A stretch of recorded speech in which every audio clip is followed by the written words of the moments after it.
Okay, good afternoon, everyone. Welcome to the City of Toronto Scarborough District Committee of Adjustment. Today is April 4th, 2023, and we welcome you to the afternoon session for today's hearing.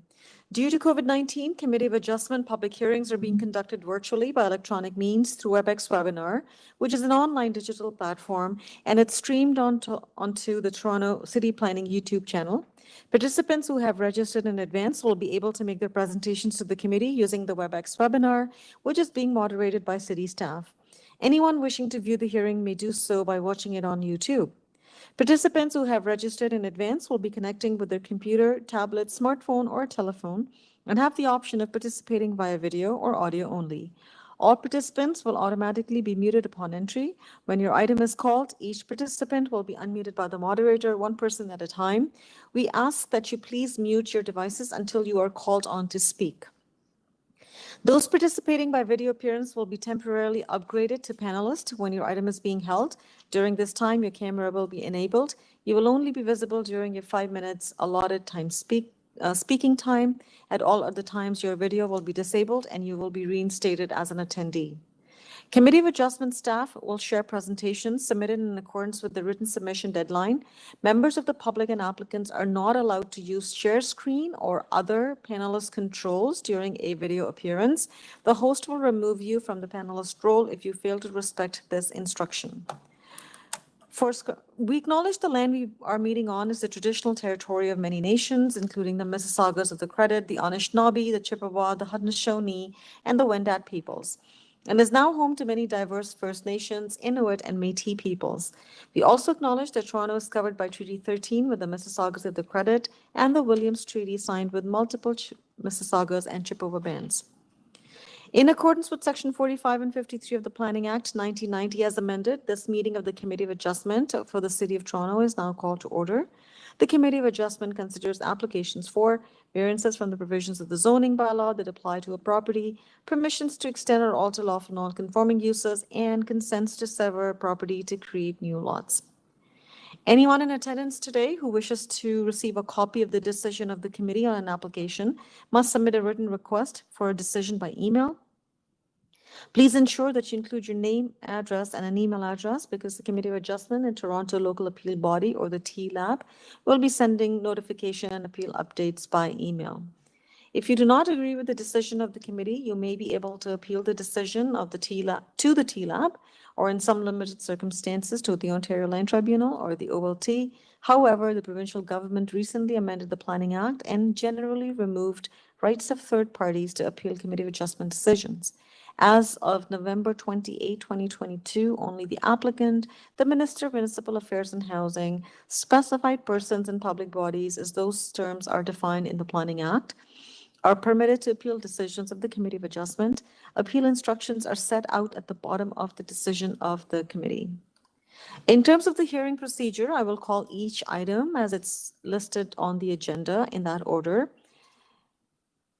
Where an application is uncontested, the agent of the applicant may proceed with the presentation if desired. When the committee does not require presentation, applicants are to advise the chair should they wish to speak to the committee. The committee may ask questions or take the matter to committee for a decision. Each speaker, including the applicant or the agent, will be given a maximum of 5 minutes to address the committee. I will comment when you're reaching the 5 minutes. When addressing the committee, please clearly state your name and address. Please remember to confine your remarks to the matters that have been outlined in the application only. The applicant or the agent will proceed first and will make a presentation to the committee on the application. Please note that the committee may not entertain revisions to the proposal at the hearing today. The committee may decide to defer the application if it is substantially revised to ensure that the revised application is accurate and that all those who are entitled to receive the notice of the application are informed of the changes. Then individuals either in support or in opposition to the application will be invited to speak. I would like to remind everyone here to please ensure that you confine your remarks to the application. Repeating the same concerns and comments will not advance your cause. We are here to listen to you, but we have to keep focus on the application and the variances that are before us today. Committee members may ask questions of each speaker after they have finished their presentation. When all speakers are finished, the applicant or the agent has the opportunity to rebut only those issues that were raised by the speakers. This will mark the end of the discussion, and the application will then be taken into committee for a decision.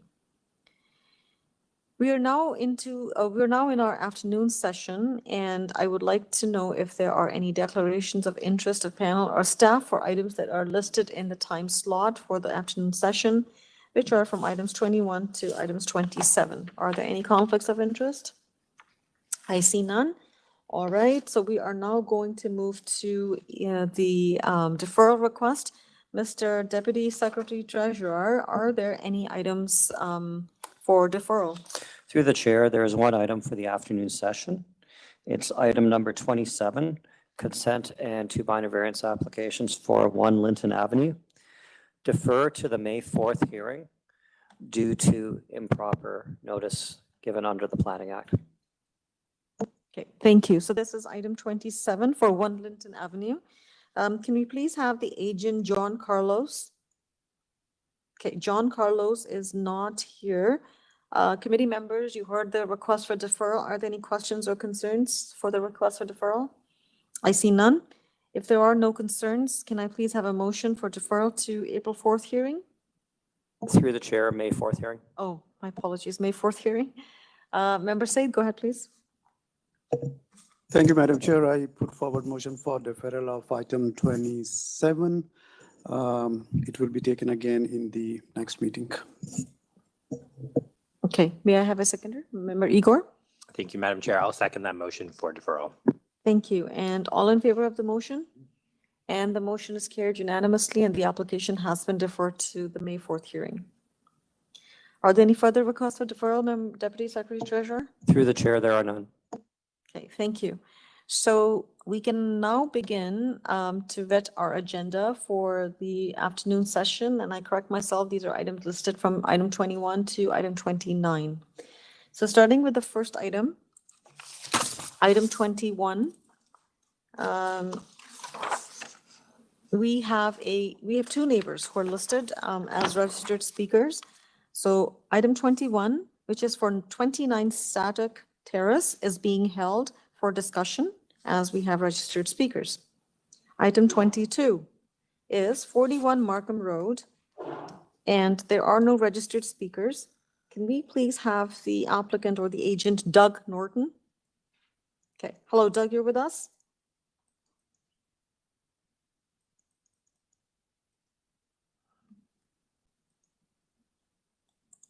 Hello, Doug.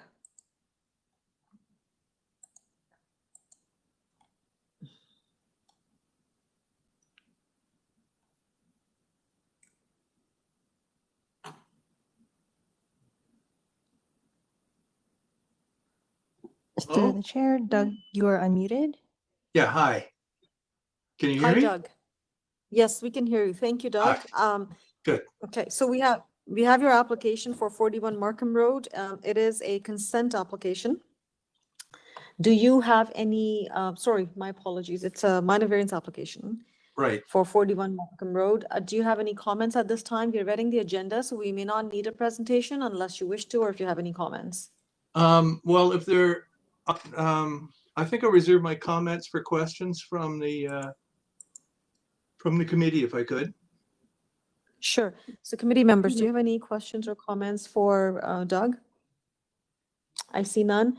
Oh, Member Said.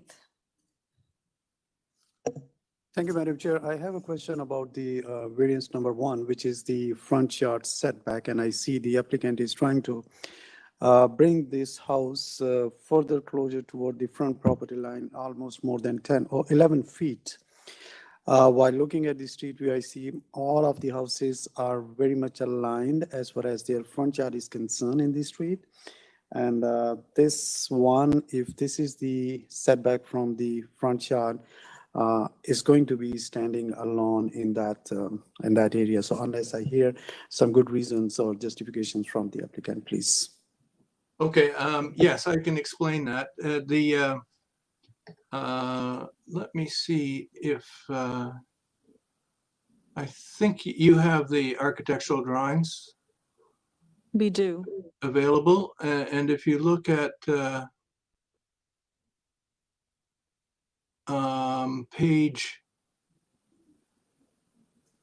Is it drawing A2?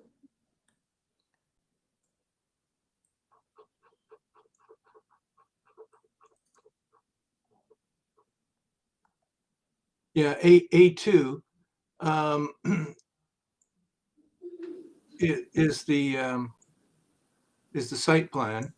And Right. the reason that the garage got pushed out farther, you can see I put a line where the existing garage is. And then you can see that the front of the garage is pushed out. And the reason for that is that the existing garage actually protrudes into the house.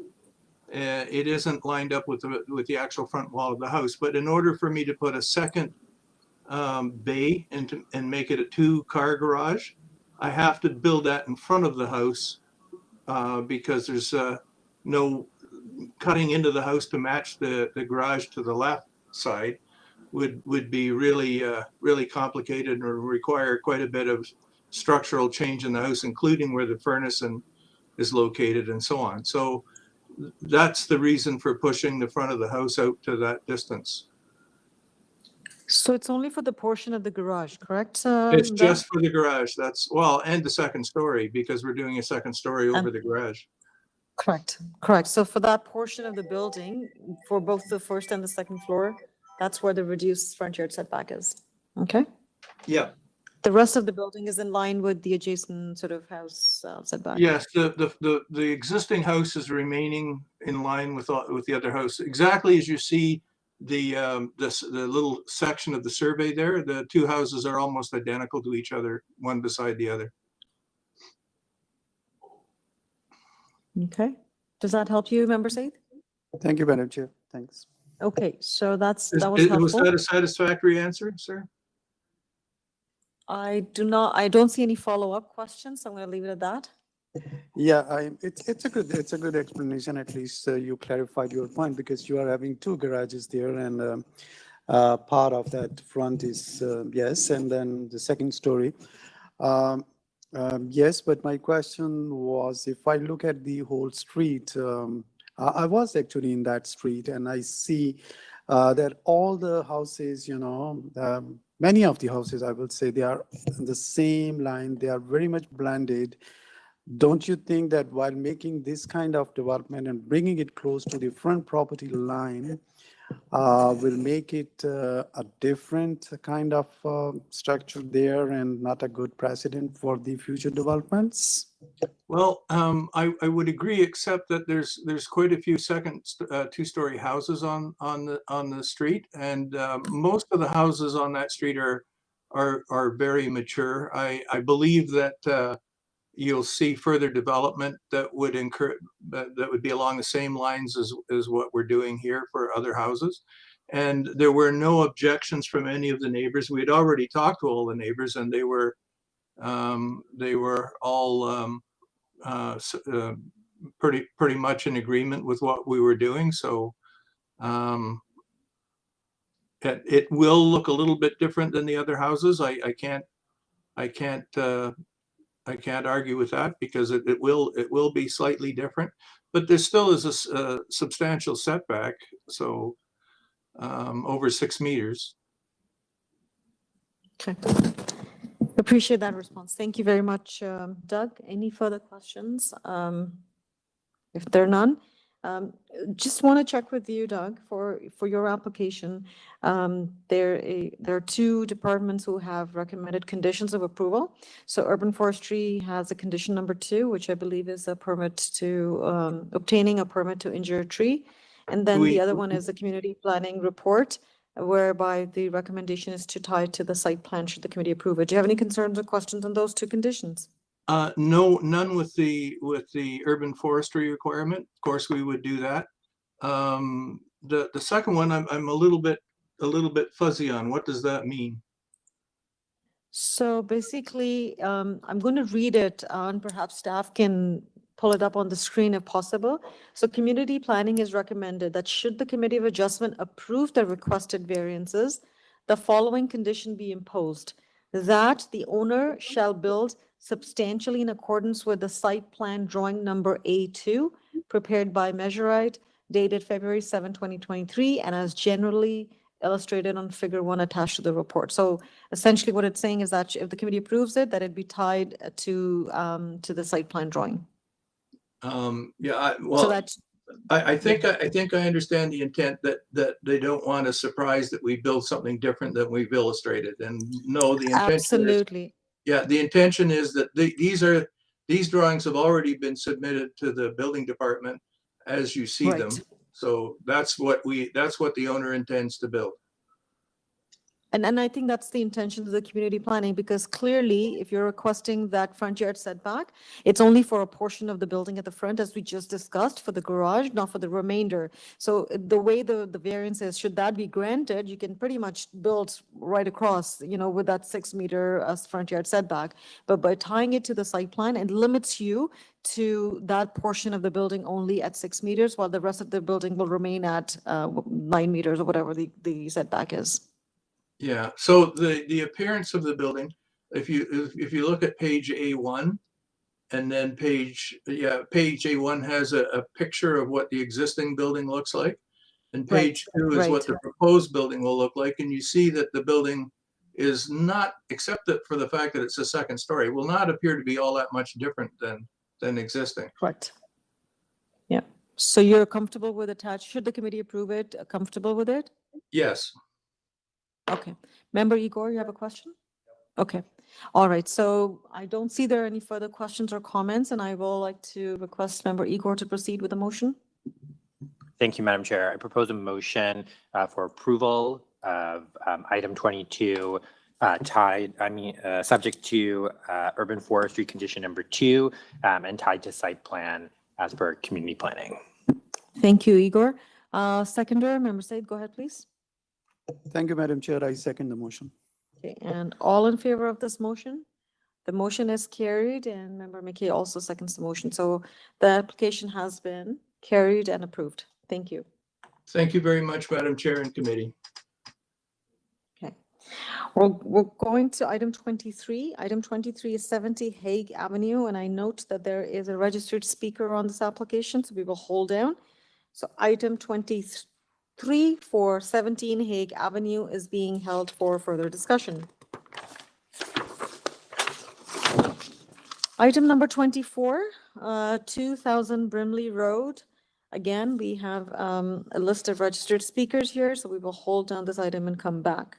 So 2000 Brimley Road, which is item 24, is being held. Item 25 is also, which is for 45 SCARDEN Avenue, has a list of registered speakers, so we will hold this down and come back. So item 25 is being held.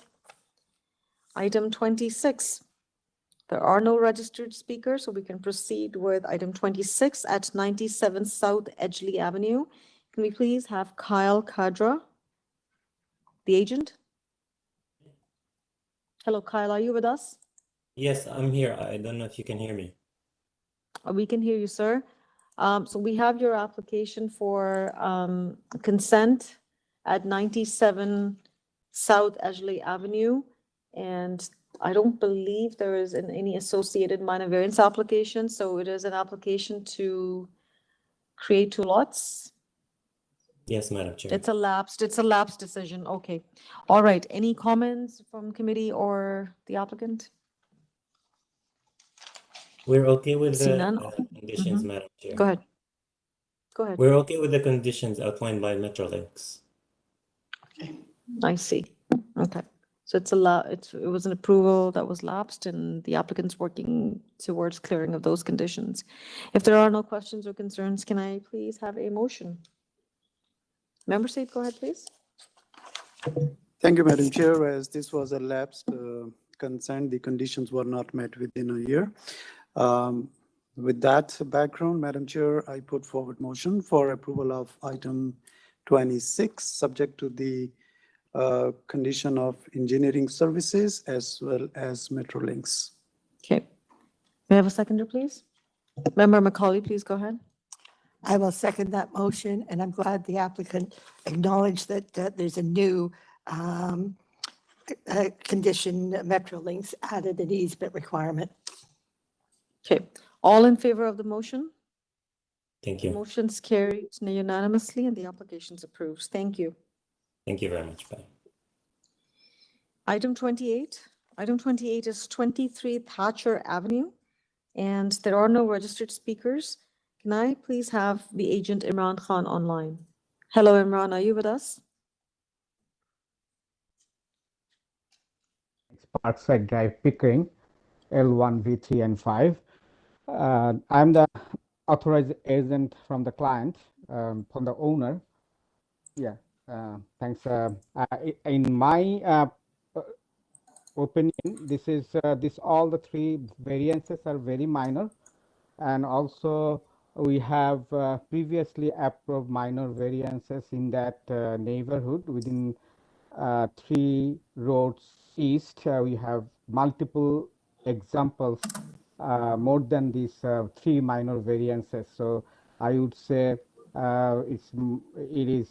these variances should be approved and considered for proposed development. Okay, thank you very much.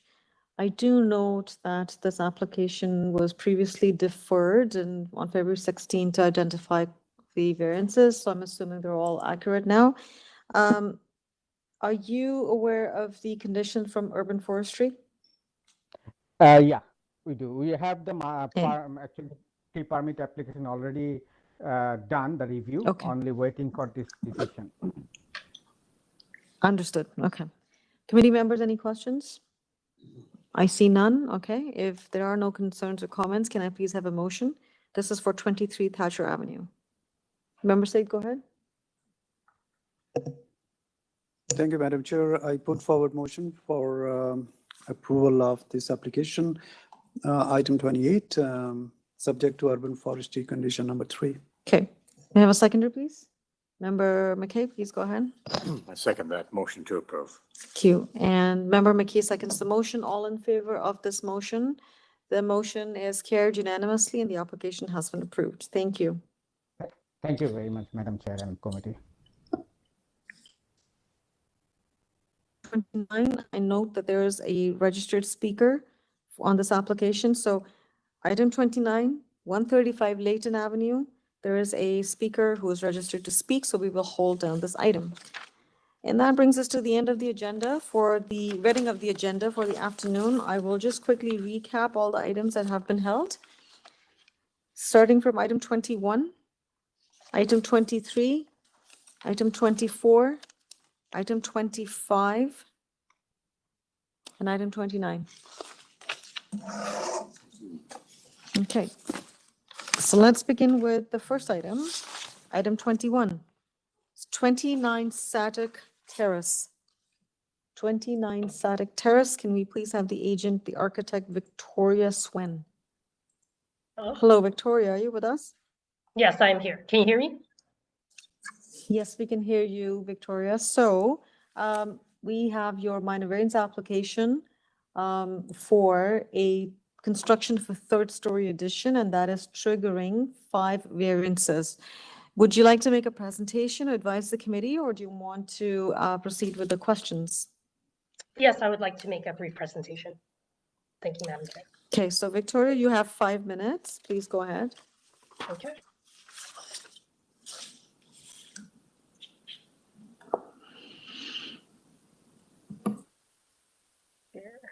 Can I share content? No, you cannot share content unless you've previously submitted something, and that could be shared by the staff. So what would you like to share? The applicant supporting materials, the presentation? Yes. Thank you. Okay, all right. So staff, could you please share that material that was submitted?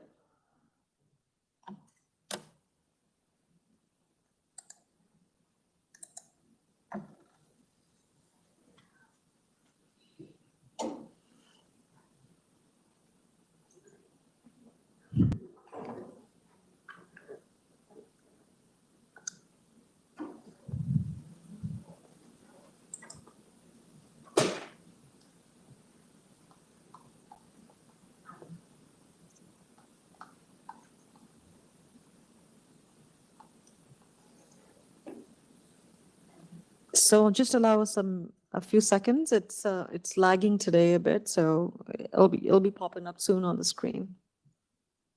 Okay, no problem.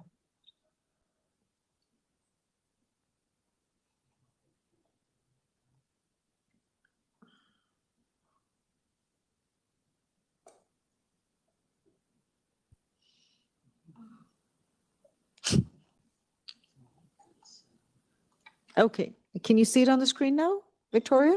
Yes, I can. Okay. Okay, so now we're going to start your time and you have 5 minutes. Okay. Go ahead. Okay, is it still loading? If you could go to page 1. So we are on page 1. Okay, let's. Oh, different page color. after that? Oh, I don't know why there's 49 pages, but we could go to the next page.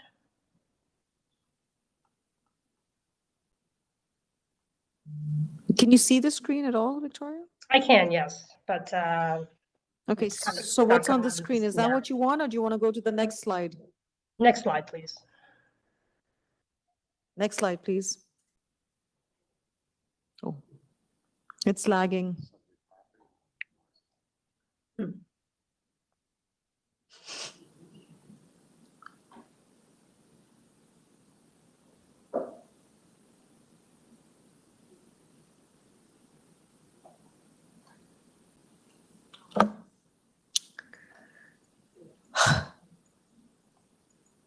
There we go. Okay, yeah, we can do the next slide. Just showing some background information, so.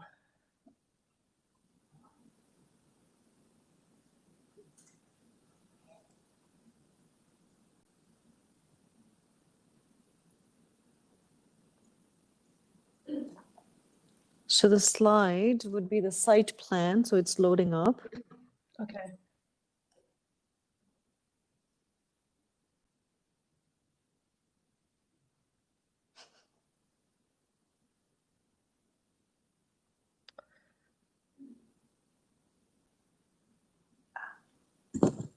Through the chair, we're having some issues with the internet, so this is going to be as quick as it gets. That's okay. Yeah.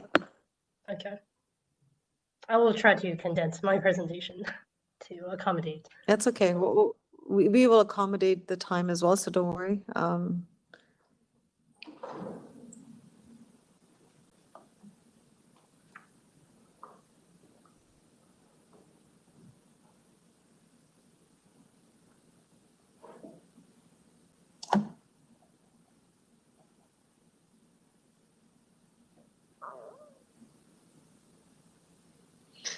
Oh, there you go. Okay, great. So this is the site plan for 29 SATOK Terrace. We're proposing one story addition on top of the existing building. We can go on to the next slide. Okay. So Kelly is going to the next slide, but it's going to take a while, which is a site survey. So do you want the site survey on, or do you want another slide? We could skip that if Okay. time. So the nature and extent of relief that's applied for that slide, but we'll go on to that slide. Okay, yes.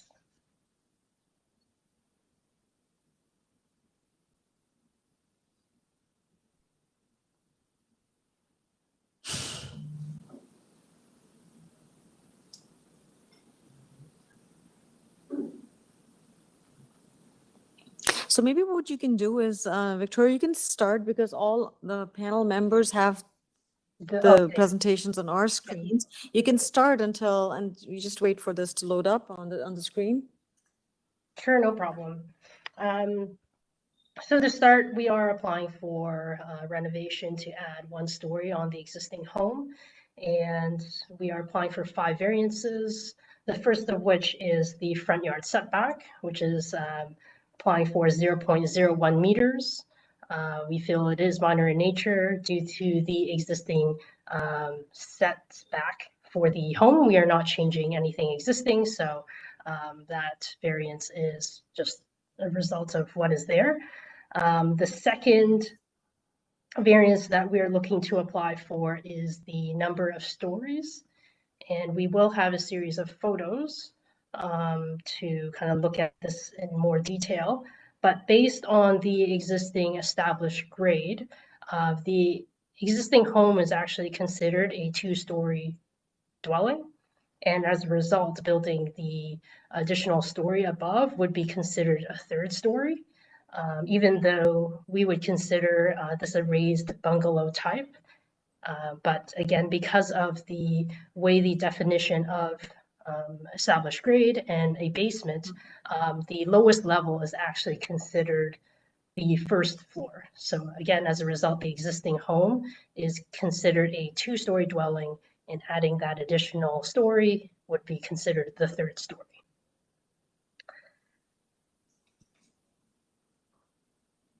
Yeah, and we do have some photos of the general form as is, so I would want to pause and wait for that. So there's certainly a grade differential, and I guess the grade goes up as you go into the property, going to the backyard, to the rear yard. So it's lower at the front and higher at the back.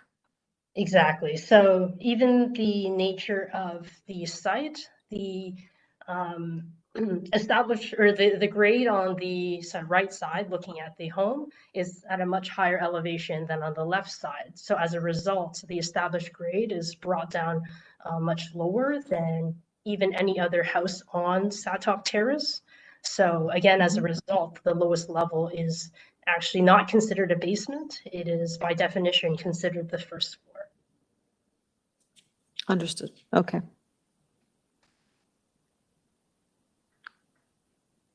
So now so clearly we're unable to share the screen, or there's some problem there. So maybe you can just highlight which slide you want us to look at, and all the members have the slides on their screens. We can look at that.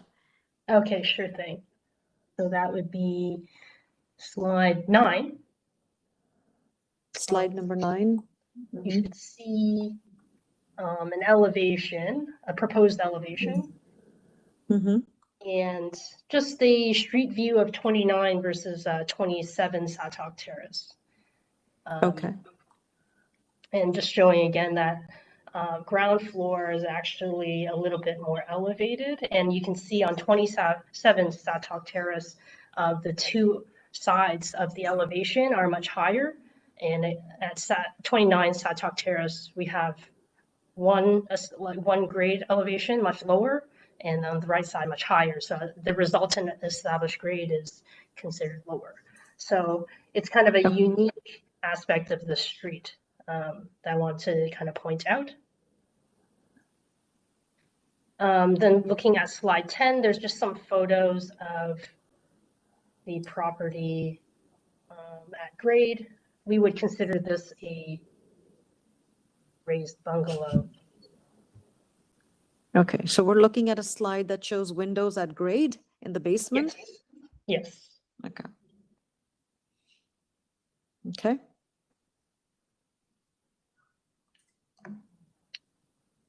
And you can see, so the lowest level, again, would be, in our opinion, considered a basement. And then if you move to the next slide, slide 11, you can see additional photos as you move to the rear of the property. So you can see the massing from the rear of the property. It really is a one-story or bungalow kind of form. Understood. And then moving to slide 12, you can see the massing from the street side. Okay.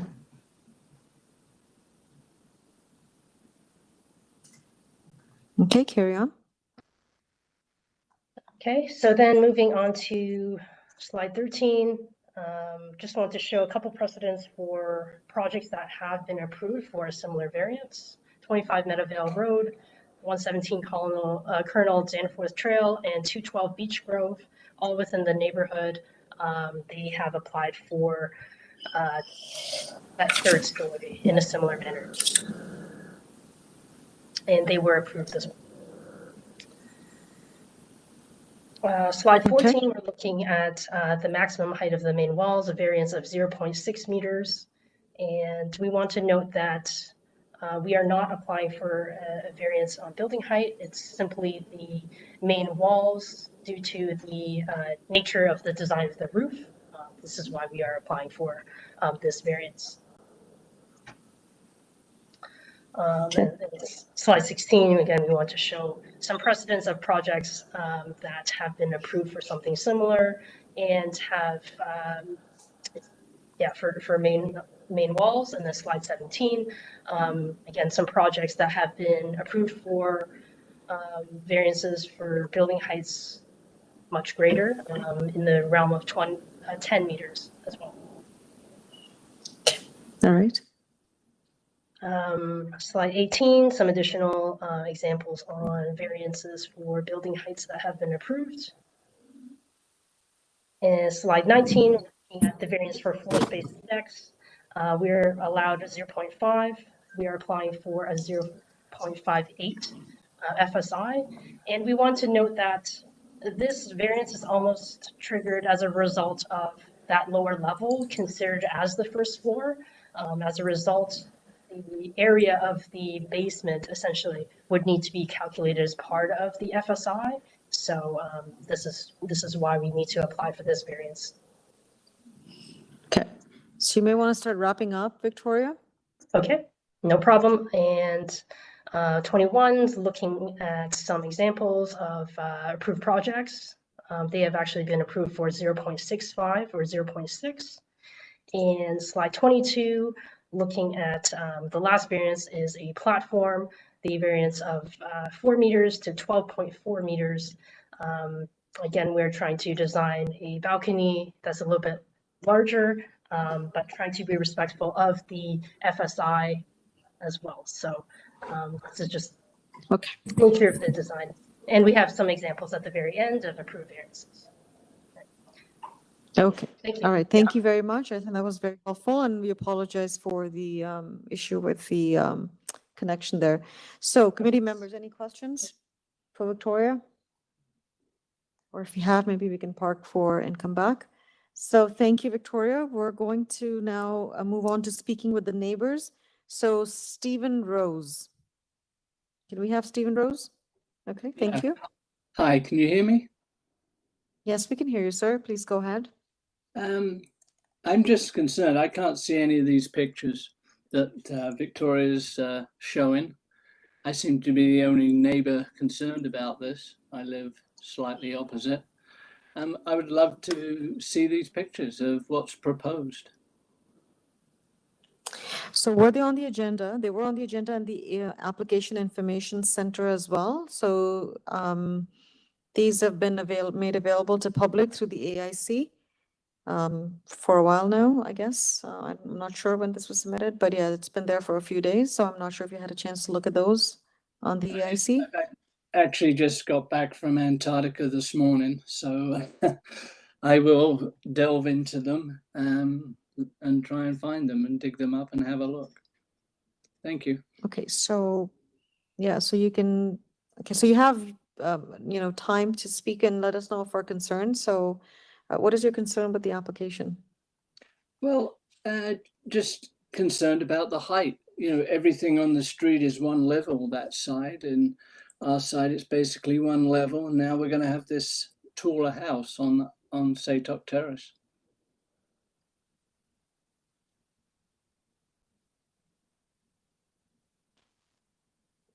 Okay, all right. Anything else in terms of the variances that are before us today? No, my concern is this is going to be the first tall house on that side of the street, and we don't have it the other side either. Okay, so I will let Victoria respond to it when she comes back. I think she did describe the reason why, it was causing that third story addition. But from what I can tell you, it does not require any variance, or I would say that it does not require any amendment to the height of the building. It is meeting the permitted height of the building, except the height of the main wall. Okay. Okay, but I will let Victoria address that when she comes, okay? Okay, thank you. Okay, thank you very much. Can we please have the next speaker, Michael Quinton and Christina Jensen, please? Okay, hello, Michael, are you with us? Good afternoon. I'm speaking on behalf of my husband and I. We're at 41 SATOK Terrace. From what we can see, there are 5 variants applied for, not simply one. And while they say that it's a minor variance, when you have 5 in total, in my opinion, it goes from being minor to major. We've reviewed the document, and it appears that at least 2 of the variances are minor. The setback is almost identical, so there's no objection there. The 3rd variance for a maximum height of the main walls go from 7.2 meters to 7.8. That also can seem minor. And the maximum permitted floor space also seems relatively minor on its own. Where we have our biggest objection is against the 2nd and 5th variants, which are related, which is to permit a 3rd story where the bylaw only permits 2. That is a 1/3 higher than the maximum height. Variant says that it goes from 4 meters to 12.4 meters. While it's 1/3 in terms of stories, in terms of height, it appears to be 3 times the height. So that's something that the architect can maybe speak to. Sorry, if I may just interrupt you for a second, Christina. Item number 2, variance number 2 is related to the story. Item number 5 is related to the size of a platform. Okay, well, again, just like the previous speaker, really just speaking to the height of the home, and I encourage you to review the documents. I think it's to the architect's benefit that nobody is actually seeing the visuals of the streetscape and how the home will look against the other neighbors. Right now, the architect seems to be downplaying the existing grading and the increase of each floor and how it will tower over each of their neighbors. So much so, they mentioned those other properties, but most of those properties are much wider. And so it does give a more subdued presence on the street versus what the drawings will be. And the platform, the deck or the balcony, I would say if I was a direct neighbor, I wouldn't appreciate them, towering and peering over my home. So it's an intrusion on the neighbor's privacy. Okay, thank you for that comment. Committee members, any questions? Okay, I see none. All right, let's go back to Victoria, the applicant, and perhaps she can explain further or elaborate on the height, because I think that's something that is a matter of concern for both the speakers. So Victoria, over to you. Can you please provide perhaps a more description on what's causing the number of stories to be added? Sure. So I do want to reiterate the fact that we are not applying for a variance on building heights. We are within the existing zoning bylaws for that.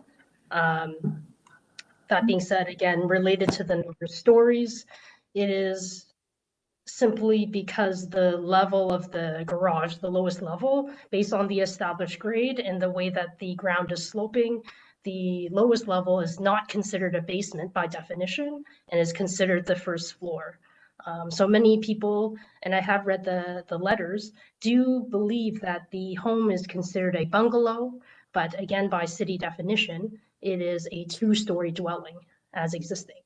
So as a result, when we add an additional story, the home is considered a story building rather than 2 stories with a basement, right?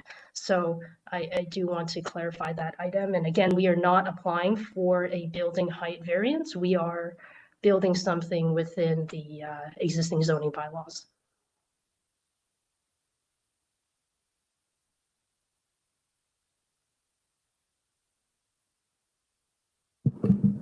And I guess maybe another correction is that I think there was a misunderstanding in terms of the platform.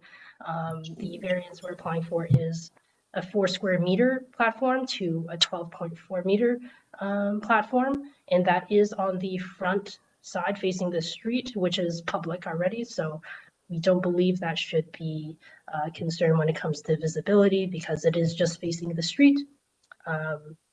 So yeah, just want to clarify those items. Okay, thank you, Victoria. Member Igor, you have a question? Thanks, Madam Chair. Victoria, I'm just wondering, can you tell us what the, based on the current structure, what it is now, how much higher the new structure will be in terms of the height? I'm just curious. In terms of the height of the new story that we are proposing? Yes. Yeah, the whole, yeah. Okay, yes, give me one moment. I'm just asking, I recognize and acknowledge your point around you're asking only for a story and not around height and how height falls within the as of right. But in terms of just the question that the neighbor had, I think it might help with. Sure. The additional story on the interior will be 8 feet high, and it'll be slightly higher due to the roof slope, but you know, pretty standard in terms of height of the additional story. Thank you. And if I can add, if I look at your drawing, which is the elevation drawing number A4.04, the north elevation, from the established grade to the height of the roof, it is at 8.1 meters. Is that correct? Am I reading that correctly? Yes, that's correct. And I It is believe 8 the zoning, yes, 8.1 meters, and the zone allows for 9 meters as of right. So the story that is being added, if you look at this particular elevation at the back of the property, it is indeed a 2-story building. But if you look at the front, because of the grade differential, it's adding that additional massing, which of course is a story. But they're still within their permitted height. It's just that it exceeds the number of stories. Okay. Any further follow-up questions or clarification? I see none. Okay. Well, thank you, Victoria. Thank you very much. Before I go, we take the matter into committee. You are aware of the conditions of urban forestry? Yes. And I think that's all it was. Okay. So I take the matter into committee now. Committee members, comments, thoughts, or are we ready with ready for a motion? Member Said, go ahead. Thank you, Madam Chair, and thank you very much, Victoria, for elaborating all the aspects of this addition. Madam Chair, I still believe that the lowest level of this dwelling is a first floor. It's not the basement.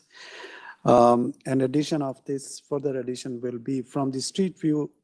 It is a 3-story building, although there is no variance attached to the height, but still the variance for the stories, 3-story is there, and adding up 3rd story is not permitted under the bylaws. So in my personal opinion, this is not a minor variance.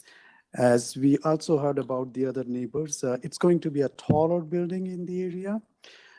It's going to be towering over the adjacent properties.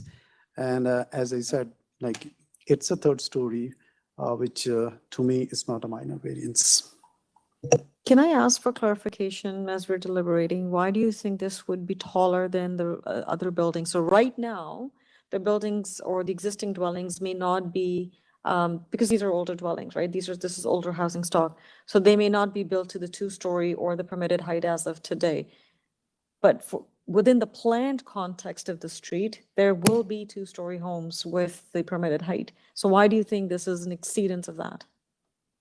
It may not be there today, but it may potentially change. That's a good question, Madam Chair. And yes, you're right. In future, there could be 2-story buildings coming up. And if they are within the height of 9 meters, still they are allowed, right? what you said, it would be two-story. But currently, like said, from the street view, this already looked like a two-story building, and it is a two-story building. Adding a third story will be, I mean, it's a third story in any way, and we cannot. Maybe there is a different interpretation from different levels, different grades. You can say that, but from street view, it's a three-story building. Okay. Thank you for that. Any further comments, follow-up question? Member Igor. I just want to make a comment. I would just say that the way that I'm looking at this, it's the only in my opinion, the only reason why it's classified the way it is because it seems to be on a hill in layman's terms. Because if you're on that side of the street and you move down four houses down and the land flattens, it's then all one-story bungalows. So I have a feeling that when this was built, they built those houses because of what the landscape was, in that literally those three houses that are on that side that are built like this, and the rest seem to be at grade at like what we would traditionally, refer to from street view as a one-story. So yeah, that's my comment. It seems like it was built like that way because of the landscape. Otherwise, it would look the exact same as every single other building that's there. Okay, I agree with your thoughts, Member Igor. Okay. Can I please have a motion on this application?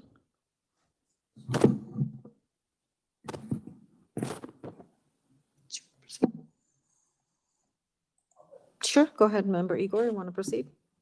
I will put a motion for approval, subject to urban forestry condition number 2. Thank you. All right, may I have a seconder, please? Member Macaulay, please go ahead. I will second that motion. I just wanted to add to what we're talking about here is kind of traditionally, we would call this a raised bungalow with the garage at grade and then a walk up to the house. So it does give the appearance of 2 stories. In effect, it's more like a bungalow. And then they're adding a second story, which in our zoning bylaw would be considered a 3rd story. So I appreciated the applicant's description of what was out there. And I'm prepared to second the motion for approval. Well, you have seconded the motion. Okay, and all in favor of this motion? And all opposed? Member Said opposes the motion. The application has been approved with conditions. Thank you. Thank you very much.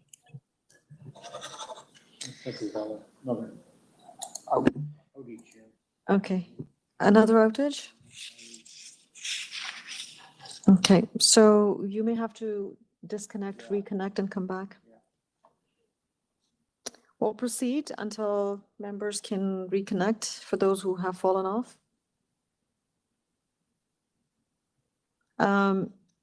Item 23 is 17 HAIG Avenue. It's a consent and minor variance application. Can we please have the agent Ty Rayak, please? Ty Rayak, hello? Good afternoon, Madam Chair. My name is Tay Rook, planner for the owners of the property at 17 HAIG Avenue. Thank you. My apologies. I think I mispronounced your name, so it's Tay Rook. We have your application, Tay. How would you like to proceed? Do you want to provide a presentation or do you want to go into questions? I believe I should provide a presentation. I'm not quite sure if there's anybody here in opposition to the matter. I do recall seeing an opposition letter from 15 HAIG, but I'm not sure if they're in attendance. But regardless, I will provide a presentation. If we could... Sorry, just so you know, we do have the resident from 15 HAIG who will be speaking today. Sure. So I think it's prudent that I provide a presentation to the committee members.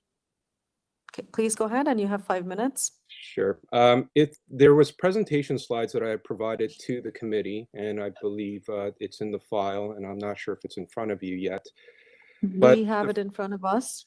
okay, and I won't wait for it to go on the screen, but just to expedite matters. But the first slide represents the properties that have been highlighted in green are those properties that are existing properties or have been approved within the area of frontages less than 7.65 or equal to 7.65 meters.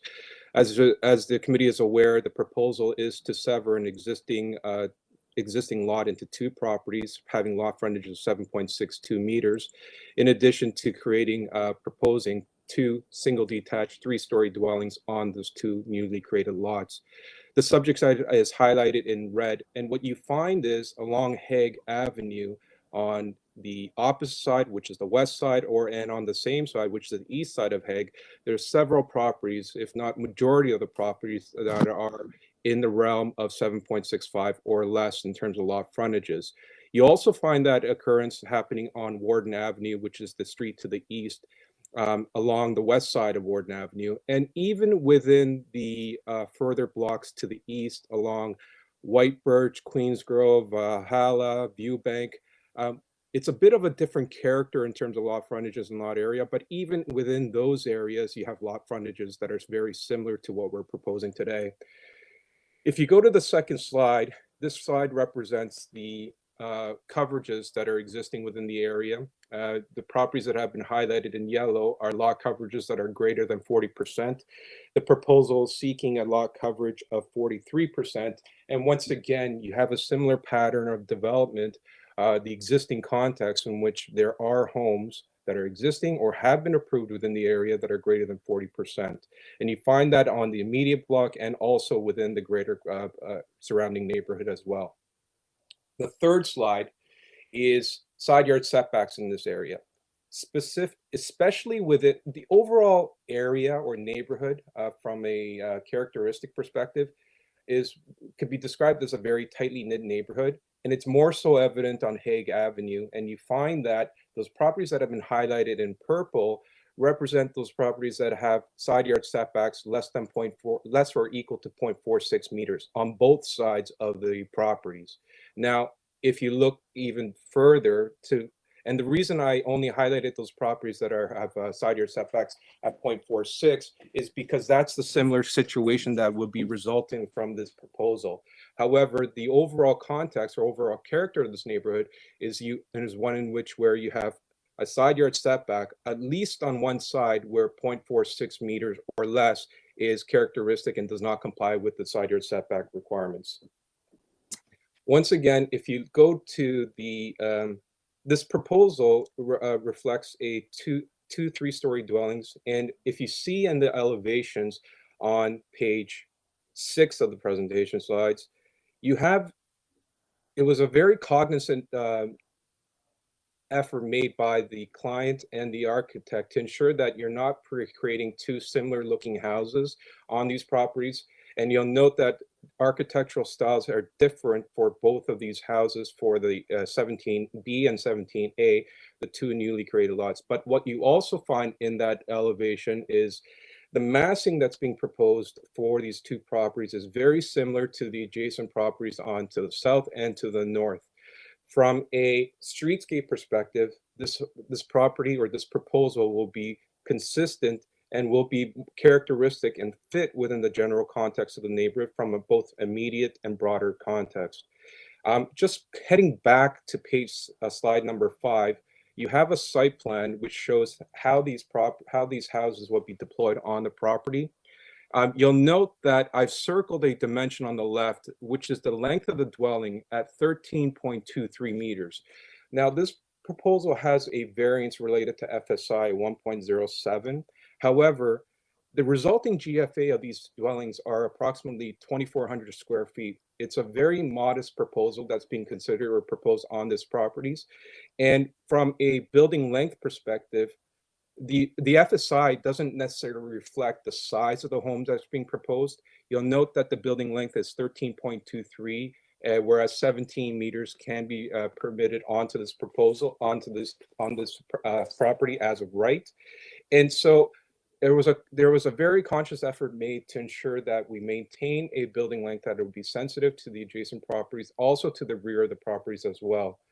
From a height and massing perspective, once again, the 6th slide shows the very similar characteristic of the height and massing that's being proposed on this site. There is 3 stories being proposed, whereas 2 is permitted. However, once again, that is there is an integral garage, and from all intents and there's no basement for this property. So what you see is what you get in terms of the house and how it's been deployed on the property. And once again, even within that realm of 3 stories, the height is very consistent with adjacent properties. And in addition to that, you do have 3-story houses along the street along HAIG Avenue. So once again, from a height, number of stories and massing perspective, it is more than consistent with what's existing in the area. Furthermore, there is a very small rear yard setback to the rear deck that is being proposed at 5.8 meters, whereas 6 meters is proposed. Pardon me. I'm so sorry to interrupt, but I think you have to close your remarks. Sure. You're Sure. done with the 5 minutes. Yeah. Sure. It's a very small sliver that's shown at the back on the deck. It's a small red sliver. Once again, this proposal has been vetted through planning staff and has been discussed with planning staff to achieve this proposal. They have no concerns as a result of this, and there's no comments being provided by planning staff. We do understand there's urban forestry comments conditions 1 and 3, which we have no issues with. And I believe that I'll save the remainder for questions and rebuttal. Thank you. Thank you very much, Tay. That was very informative presentation. Any questions for Tay? I see none. Okay, let's move on to speak with our neighbor, and then we'll come back, and I'm sure there will be more questions at the time. So can we have Paul online? Okay, hello. Are you with us, Paul? Can you hear me? Yes, sir, we can hear you. Please go ahead. You have 5 minutes. So, okay, thanks for the 5 minutes. So I know that you spoke earlier. You said that despite what happens in the neighborhoods, every application is reviewed for its own issues and characteristics, and not because it's happened throughout the neighborhoods. So let's take a look at the dwelling that they propose. Initially, there was a dwelling beside us, right? And we moved into this neighborhood because of this particular house. It's over 100 years old, has a large backyard, which allows us to have our disabled child sit in the backyard. And what they propose now is to move the building less than 1.5 feet away from the lot line, right? To go 3 floors up. The original house went back about 6 feet from our end of our house, so we had a nice backyard to look at.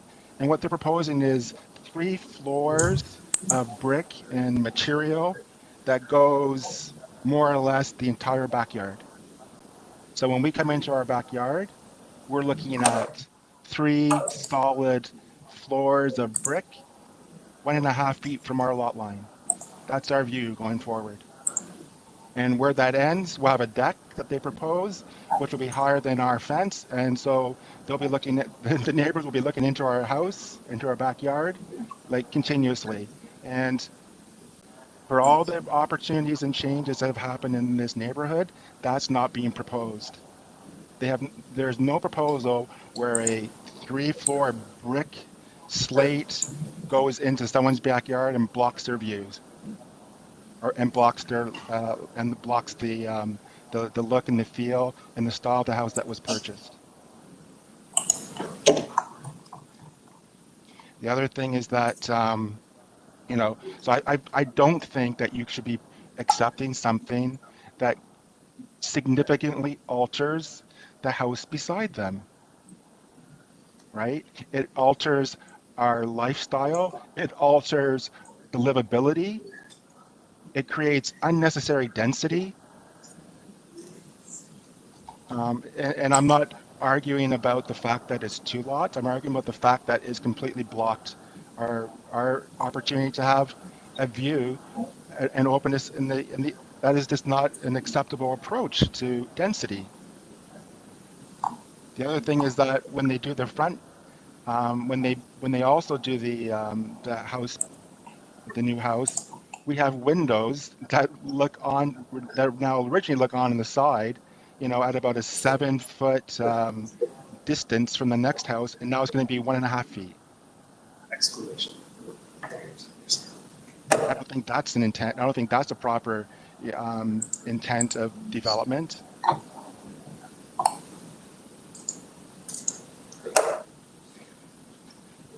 Okay. I think that's it. That's it? Okay. I just want to ask a clarification question for you, Paul. Your property is at 15 Hague, right? Right. So, and that is closer to the building, to the lot, to the front lot line. It's very close. So Yeah. I It's 100-year. It's a guess 100-year-old building, so it's been I there for see. over I see. 150 years, right? Probably at Right, right. 1890 that house was built, and that house was probably Understood. there before every other house, right? So Understood. when Understood. No. when the city Mm-hmm. came and demarcated all the other lots, that was the end Mm-hmm. result. But it was not built purposely, you know, 1.5 feet from a lot line. Okay, so here's what I'm thinking. One of the, and then again, this is not any commentary or comment or on how far the building's going to the back, but one of the reasons that the building is probably extending a little bit more as compared to your house in the It's not backyard a and the little bit rear more. yard is It's because like 21. It's no, no, not a no, little bit more. no. It's not a little. You have to consider the fact that Hear it's me not a little out. bit more. Okay, it's not a little bit more. Hear me out here. The reason why the building is further extended into the rear yard, in addition to any building length that they may be asking for or increase in that, is because they have to maintain a front yard setback, right? So It's the not my building will fault. have to be It's not my, inevitable. yeah, it's not my fault then for them to ask for 2,400 to 3,000 square feet of density. They can reduce Well, that. I'm not talking about the size of the house. I was only trying to explain to you the reason why the house is pushed back further is because of the front yard. That's all I was Well, trying to say. yes, Okay? and I understand that, but they don't have to continue Yeah. it to keep the square footage now, do they? And that's a different thing. I was only talking to you about the front yard. I'm not talking Yeah. about the size of the I house. mean, the front Okay? yard is also Okay. set back because there's a 200-foot tree there. Okay, fair enough. So I'm going to now move to the applicant to provide or rebut the response or the concerns that you've raised. Thank you for taking the time. So can we have Tay back, please? Hello. Yes, Tay. So you heard the concerns. You have 5 minutes. So could you please respond to the concerns that have been raised by Paul? Sure, Madam Chair. The resulting, pardon me, that was my phone. Pardon me. The concerns about views, and as the committee is very well aware, there is no specific policy or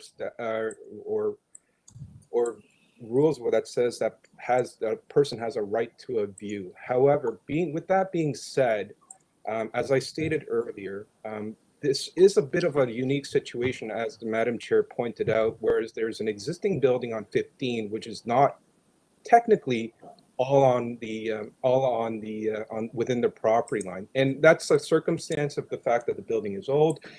It is what it is. However, with that being said, under the current zoning provisions and such, we have a front yard setback that is consistent with the existing dwelling that's on the property right now.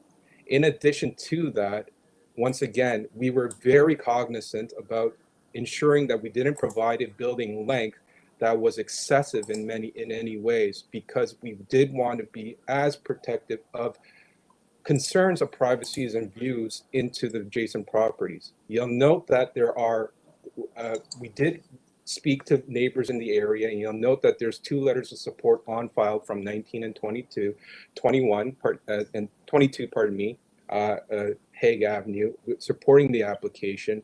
And this proposal is once again a modest size home that's being proposed on this site at 2,400 square feet. In the future, my client is more than willing to discuss any privacy screens or privacy screens along the deck that may mitigate any concerns about use into the adjacent property at 15. And my client is more than open to that. However, with that being said, this proposal in its entirety, individually and cumulatively, from the existing context perspective, from a policy perspective, and from a general fit perspective, is more than within the realm of acceptability, is more than consistent with what's existing in the area, and is a proposal that is meritorious in terms of its variances and the severance that's being sought for this application. Okay, can I ask you for clarification? There's no variance required for building length or building depth, correct? Correct. Yes, Madam Chair. And what is the required front yard setback? It is approximately, it's the existing, which is 5.43, and it is currently at approximately 6 meters right now. Okay. All right, thank you very much for confirming that. Committee members, any questions or comments? Member Macaulay, go ahead, please. Yes, I have a question of the applicant. I've looked at the letter from the neighbor and recognized that, yes, he has a unique house. It's, as he says, 100 years old. It's either on the property line or exceeds across the property line. And what he is going to have is a new house being built in front of him. My concern was, what is the impact of this new house on this existing old property? And I looked at the building setback so that if, we don't really need to see it again, but the building setback is about halfway back from the, if we can call it the old house next door. To the applicant, I believe you have no windows and that side of the house. And therefore, in terms of overlook into the rear yard of the old house, there's no windows. In terms of shadow, there's nothing in the front that's going to impact the adjacent property. There would be some in the back because you are building another two-story house. Can I have the applicant just confirm that there will be no windows on that side of the house adjacent to the old house? Through you, Madam Chair, committee member, that is correct. There will be no windows along the south side.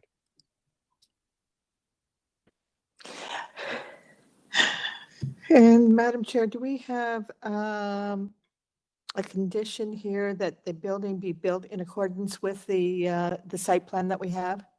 I'm not sure that that's... No, we don't have any comments or recommendations like that. There are other conditions for consent, but none of, but not that. All right, thank you. That's as much as what I want to speak at the moment. Okay, any further follow-up questions, comments? I see none. Okay. So before I leave, or sorry, before I go into committee, can you just confirm with me, Tay, that you have reviewed all the proposed or recommended conditions from urban forestry and ECS? And do you have any concerns or questions on those? No, Madam Chair, we have reviewed them. We have been in constant communication with them and have no concerns with those conditions. Okay, thank you. Member Igor has a comment question. Yeah, I just wanted to encourage the applicant to, at their best ability, to follow through with the privacy screens. And I agree with the other member on the committee. It seems like the 4 windows of 15 that the neighbor talked about looks like they won't be obstructed, or most of that won't be obstructed, considering the front yard setback seems to be in line with what is existing or close to. So yeah, if the applicant can just take note of that, I think that would be really great, just to create cordial relationships with the community. Yes. And, thank you, member. Oh, sorry, Madam Chair. As I indicated, we have no issues with that. We're open to communications about privacy screens, and we'll be happy to have those conversations. Okay, thank you. All right, if there are no further comments or questions, I take this matter into committee. Committee members?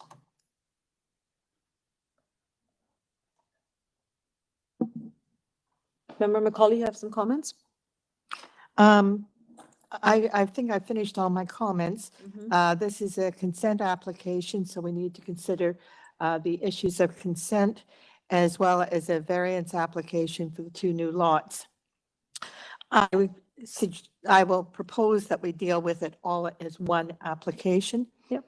That the consent appears to be creating 2 lots that are very similar to a number of other lots in this community. That there's frontage on a public road, there is no issues of servicing, that the consent meets all the requirements of the Planning Act for consent, and therefore I recommend approval of the consent application. I will continue to deal with the variance applications unless committee would like to stop. If you are dealing with the consent, you might want to just tie the conditions to consent. Okay, let me just double check the conditions of consent. So I got lots of notes here. There's forestry conditions. There is ECS, development engineering. Those are the only 2. and standard conditions of consent. Your standard conditions of consent. Okay. Since we stopped, let's take a Motion on that? recommend approval of the consent application. Okay, so we have a motion on the floor to approve the consent application, subject to conditions as noted. May I have a seconder, please? I'll second that motion, Madam Chair. Member Igor seconds the motion, and all in favor of this motion? The motion is carried unanimously and the application for consent is approved. Now we can deal with the variance applications, Member Macaulay. Thank you, Madam Chair. Igor, you have a question? No, you're frozen on the screen with your hand. No question. You're frozen like this. But well, apologies to the rest of the world. We're having problems with our videos. Okay, with terms of variances, we have 2 variances. They're for frontage. Looked at side yards. The variances, again, the applicant has been able to identify that similar variances are in the neighborhood, and therefore I suggest that the variance are appropriate. I did look at whether the side yard setbacks, especially in view of the 100-year-old old house next door, should be increased, or whether that makes any difference to them. And as I said before, I don't think that makes any difference. The placing of that house vis-a-vis the next door house actually is a better situation than what one normally would have. Therefore, I recommend approval of the variances. Let me just check. No conditions, and it's variances A116 and A117. Okay, so we have a motion on the floor to approve the minor variance applications for both the lots. May I have a seconder, please? Member Igor? I'll second that motion, Madam Chair. Okay, Member Igor seconds the motion, and all in favor of this motion? The motion's carried unanimously and the applications have been approved. Thank you. Thank you very much. We now move to item number 24, 2000 Brimley Road. Can we please have the agent, Jonathan Benskowski, please? Good afternoon, Madam Chair. Good afternoon, Jonathan. Jonathan, would you like to make a presentation or would you go straight to questions? I have a presentation I would like to make, Madam Chair, before the panel in the actual committee chambers, which is nice to see. Sure, please go ahead. Are we able to use the audio visual yet, or still no? We can, I mean, it's on and off. So Okay. for now, it's working. So, It depends the, where you are. So the application for consent proposes to maintain the existing dwelling on the north portion of the lot. So I prepared a brief slide presentation, essentially showing some pictures. So the first slide would essentially show you just the exact site as it sits today. So the dwelling on the right side will remain. The settlement Jonathan, sorry to interrupt you. Did you submit it to the staff? Correct. Okay, so just bear with us. Let staff pull it up on the screen.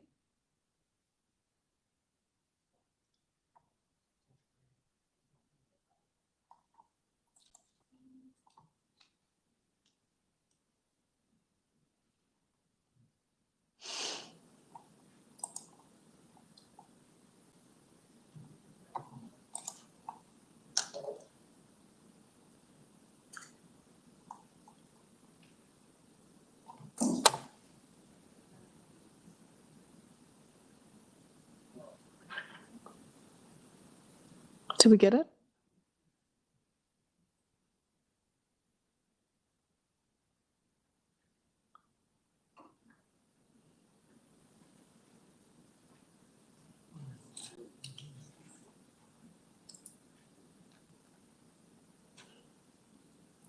I think, Madam Chair, maybe I can continue, and if there is some opposition, I could deal with some of that sort of in my rebuttal time.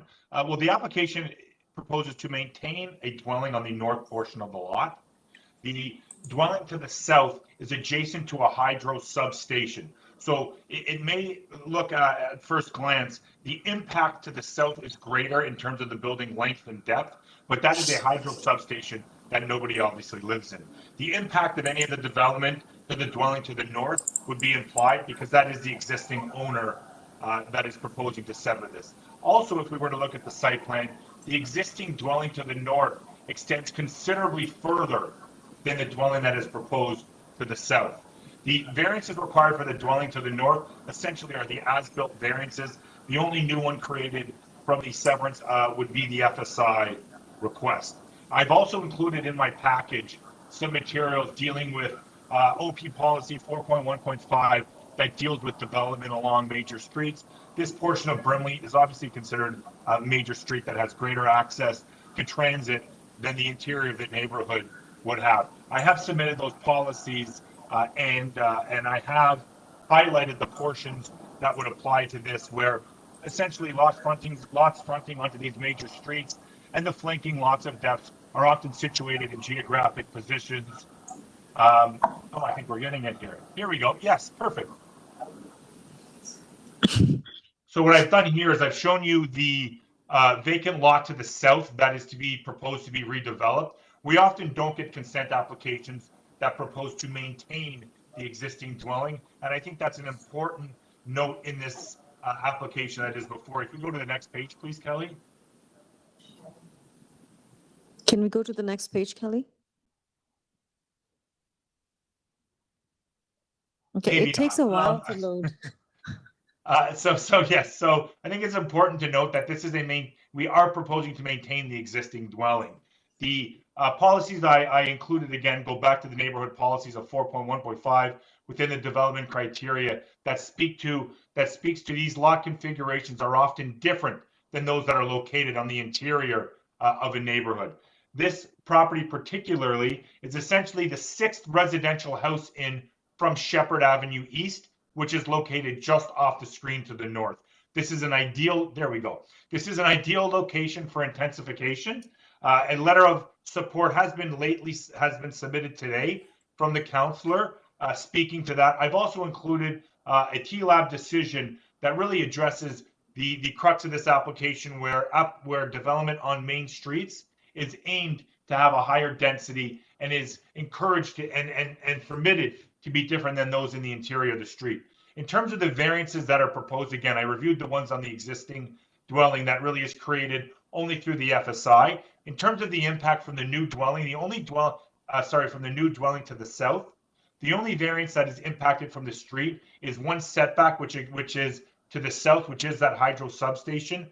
The north setback between the proposed dwelling and the existing dwelling is as per the zoning bylaw at 0.9 meters. The elevation of the dwelling in terms of height is staggered. So although we do see a request for height before you today, that is only towards the south portion.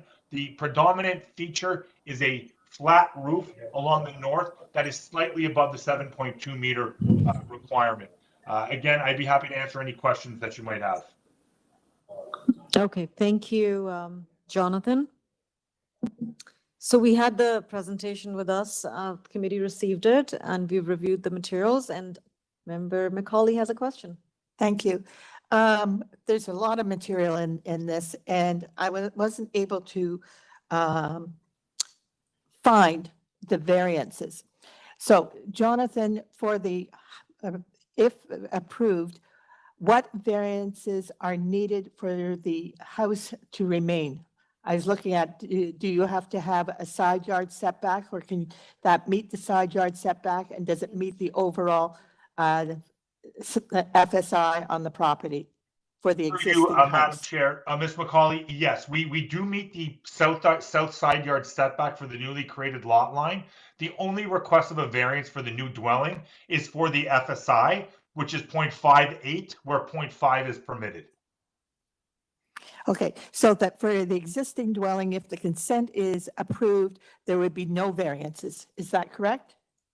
No, through you, Madam Chair. Again, the only variance is for an FSI, for the retained dwelling.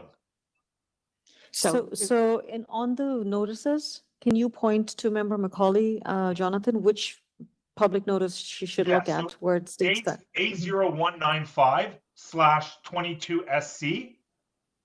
It would be variance number 1.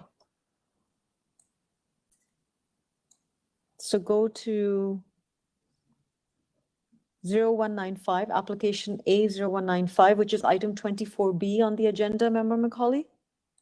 24B. If you could just tell me what the number is, I don't need to look at it. What's the number, Jonathan? Sorry, Madam Chair, the number of the application? No, the variance FSI that you are asking for. So the existing, it's hard to say the existing FSI. The existing dwelling size is 320.17 square meters. What we're requesting after post severance is 0.58 times the lot area, which again maintains that 320.17 square meters. Okay, and the variance is for 0.58 times the lot area. What is the existing bylaw for that item, if you don't mind? Through the chair, I can't see oh, it I'm here. sorry. Okay, sorry. If you could read it out to me, that's all I need. Through the chair, I can help with this. So there are 4 variances. One, like the requirement is 0.5 for FSI, and the applicant is proposing 0.58. The second variance is for lot area. The requirement is 696 square meters. The proposed lot area is 554.88 square meters. For the third variance, it's for lot frontage. The requirement is 15 meters. The proposed lot frontage is 11.61 meters. And the fourth variance is a maximum of 1 dwelling permitted on a lot. The proposed lot has 2 dwellings. Okay, thank you very much. I think, okay, no problem. I think part of my confusion was because it was sent separately, so it was not on the main agenda. So now I have it in front of me, and yes, we have it now. Thank you. Any further questions, follow up? I see none. Okay, so thank you, Jonathan. We're going to start with our registered speakers. Our first one is Gary Laughlin. Gary, are you with us? Gary Laughlin, or?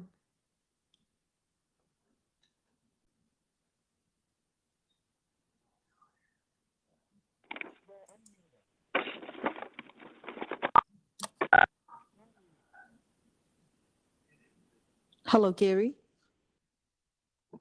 Through the chair, Gary, please do not press any mute button. Can you hear me now? Yes, sir, we can hear you now. Please go ahead. Okay. You can hear, I'm putting you on a landline on a speakerphone. Can you hear me well enough? We can hear you very clear. Please go ahead. Thank you very much. Good afternoon, members of the committee and Madam Chair. I thank you for giving me this opportunity to speak on this matter. I'm not a public speaker, so I'm going to read from a prepared statement I have written to offer my support of the application before you. My name is Gary Laughlin. I'm 65 years old and can offer a very unique perspective on this issue because over my lifetime, I have lived at 3 different addresses on Brimley Road. Starting in 1961, more than 60 years ago, at 1993 Brimley Road. Thereafter, 1960 Brimley Road for many years, and currently at 2008 Brimley Road. Brimley Road has seen many changes over the years, starting as a gravel road terminating at the 401. At that time, I drove a go-kart on Brimley Road, and my neighbor at 2001 had a pony in his backyard, which we rode in the hayfields and apple orchards as there were no homes between Brimley and McCowan, an area which is now completely developed. Brimley is now 4 paved lanes crossing over the 401, traffic lights at Shepherd Avenue and Pitfield, as well as a traffic light controlled crosswalk near the junior public school. These changes reflect a significant growth on Brimley Road, now accessing the Scarborough Town Center to the south of the 401 via the new overpass. Brimley Road has a public school on it, has commercial plazas at all 4 corners of Shepherd Avenue, and of recent, your committee and city planners with councillor support have approved a new 11-story condominium at the southwest corner of Brimley and Shepherd, which will have 239 units from my understanding. With the introduction of the Scarborough subway extension terminating at McCowan and Shepherd, it is very certain that the Shepherd subway will extend further, creating a need for more housing in the immediate neighborhood to foster the growth the city has envisioned for this area. In the last mayoral and city councilor elections, every candidate echoed the words of Premier Doug Ford that new housing is a priority. It appears to be a directive given by the voters to use infilling and intensification as a way to lessen the impact of growth outside of the city core. We need to reduce the need of cars commuting to and from work and should strive to save the farmlands. As a local landscaper and business owner, primarily cutting lawns, it is abundantly clear to me that smaller lots are more easily maintained. Many larger lots are sadly neglected due to the time and cost involved to maintain and therefore most often go unkept. In the summer of 2019, I took a position and spoke on behalf of a severance for 1972 Brimley Road, which was heard in Toronto at TLAB. That application was passed by your committee, yet it ended up in an appeal. Fortunately, the decision was given to uphold the severance and approve it. Of importance in that decision was the reference to the existing home at 2000 Brimley Road. It was the model of what was comparable with the type of single-family dwelling already in existence. It is well suited to the community and did not dramatically alter the look of our neighborhood. There are many old bungalows in our community on oversized lots with often 1 or 2 residents. These were built post-war when land was cheap and 1 bathroom and 2 or 3 bedrooms was the norm. Today, the demand has changed and these homes are now less desirable. Multiple bathrooms and bedrooms can offer more square footage to accommodate 2, if not 3 generations to share. With affordability being a cause of concern to most home buyers, you can offer the opportunity to still build homes with large square footage and less yard to maintain while reducing travel time to and from work. It seems clear to me that change is necessary and opposing views of not in my backyard may be idealistic, but is not reflective of the need at hand. In fact, within our subdivision, we have a number of streets with frontages far less than the 38-foot proposed and much shorter in depth, such as Salome Drive, Rubik Crescent, Groveleaf Drive, Hallbank Terrace, Brown Spring Drive, as well as semi-detached properties on Pitfield Road, Snow Hill Crescent, and Keyworth Trail, just to name a few. For starters, the severance proposed is on a primary road, which, as some would say, is the least desirable because of the volume of constant traffic. The lot has considerable depth to accommodate a large home as the market demands and matches the existing building at 2000 Brimley Road. More importantly, 1970 and 1972 Brimley Road has already been approved. Of note, if you follow the sequence of house numbers on Brimley, many were not allotted. I can only suspect that the city planners understood that infilling and intensification was likely to follow in the years to come. This proposal, which I fully support, fits well with the character of the neighborhood, and I would hope your decision will favor this application. In closing, I thank you for the opportunity to express my views. Having seen many changes over 60 years plus, I look forward, not backward, as inevitable, needed to maintain the integrity of this community. Okay, thank you so much, Gary, for articulating your thoughts very well. Any comments or questions for Gary? Okay, thank you. You've raised some very good points here. Thank you, Gary. Let's Thank you move on to kindly. speaking with our next neighbor here, Sheila White. Sheila, you with us? Afternoon. Good afternoon, Sheila.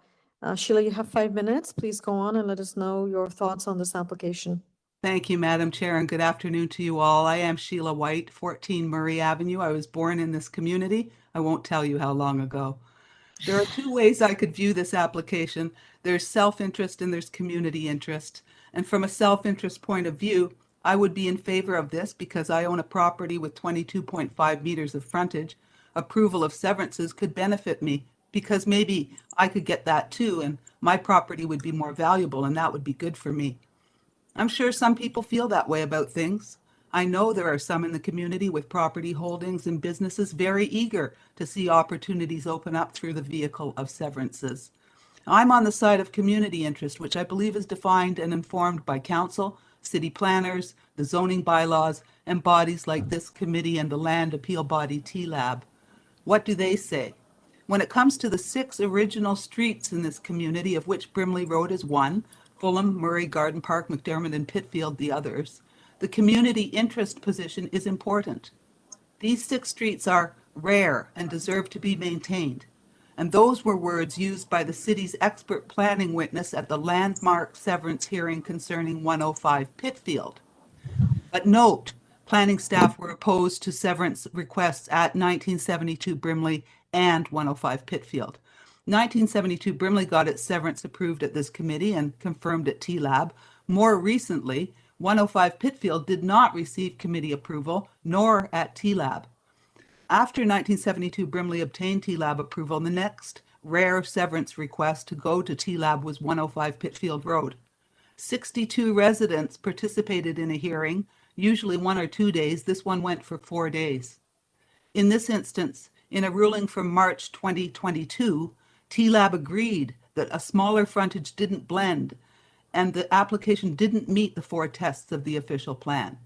TLAB's adjudicator walked the neighborhood herself prior to the hearing. Ultimately, she accepted the rare and deserves to be maintained argument. This is an F15 zone. A decrease in frontage to 11.66 meters is not minor. Every Brimley property north to Huntingwood has 15 meters or more. 1972 Brimley remains undeveloped, more than 4 years after receiving Committee of Adjustment and TLAB approval. The owner is not a resident or member of the community, but has achieved some of the few severances ever granted in what I call the old section, those 6 streets. I think those 62 participants who petitioned, wrote letters, or spoke at TLAB most recently anticipated that this view of things as expressed in that decision last year would hold. When something is rare, art, a book, gems, jewelry, artifacts, we prize it and preserve it. I think the same attitude applies to a neighborhood the city defines as rare and went to TLAB to defend, not once, but twice. Finally, we have to look at what type of housing the city wants to have created. I participated in the public process, heard about the gradual and incremental changes to neighborhoods and new rights of landowners to create garden suites and multiplexes to address Toronto's affordable housing crisis. I agree that special consideration should be given to those who create the right type of housing. I don't understand making significant exceptions to applications which do not. Historically, promises were made to the community when Brimley became a through street instead of dead ending at the 401. One of those promises was no new driveways on Brimley. And I will note, it hasn't been mentioned how close this property is to a pedestrian crossover. This community was planned around the council-designated Ontario Heritage property, the Harris White House on Murray Avenue, the heart of the original 6 streets where larger lots exist. The Community Association battled hard for more than 50 years to fend off attempts to sever and slim down front yards. Sometimes an application fell through the cracks, as was the case for 1972 Brimley, when the community missed seeing the meeting notice. But the community's concerted efforts over time explain why there are few lots of less than 15 meters in the old section. It's by design, not chance. So I asked the committee to appreciate the planning implications of an approval and how it plays against the most recent TLAB decision, which weighed in the community and the city's favor. Thank you. Thank you very much, Sheila. Any questions for Sheila? I see none. Okay. Thank you very much. We'll move on to speak with our next neighbor, Leo Q. Leo, are you with us? Leo is not? Okay. So staff tells me that Leo has not signed in. So we will move on. Stephen Castleman. Okay. Hello, Stephen. Are you with us? Do I have to unmute myself? You were already unmuted, sir. We could hear you. You can hear me now. I can hear you. Yes, please go ahead. You have 5 minutes. Madam Chair and panel members, my name's Stephen Castleman, and I've lived at 66 Keyworth Trail in the C.D. Farquharson community for 50 years, where I raised my family. I also served on the C.D. Farquharson Community Association executive for a number of years, where I was responsible for membership and devoted a great deal of my time on development, both within the community and in the nearby areas. And I mention membership because I walked the 28 streets and know them quite well. I am somewhat betwixt on this proposal, having been involved in 3 others that have come before the Committee of Adjustment and TLAB. And I'm confused because of not knowing the difference between major and minor. In my eyes, a 15% difference in what the regulations are asking for and what the property owner is requesting is somewhat reasonable. 20% of a difference is not reasonable. In this particular case, the owner is asking for a difference of 22% on the lot frontage and almost 20% on the total acreage of the lot in order to build a new house and to keep the existing house intact. And that's compared to what the city regulations are asking.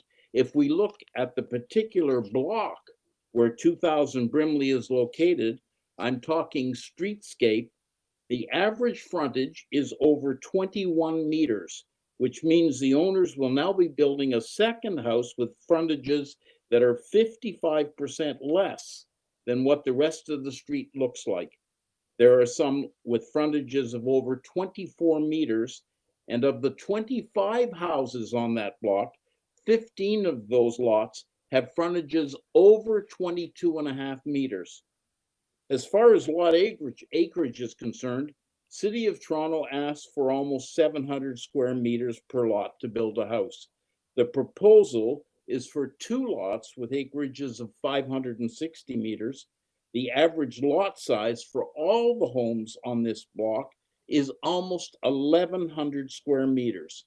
That's asking for a piece of land almost half the size of what the present lot looks like.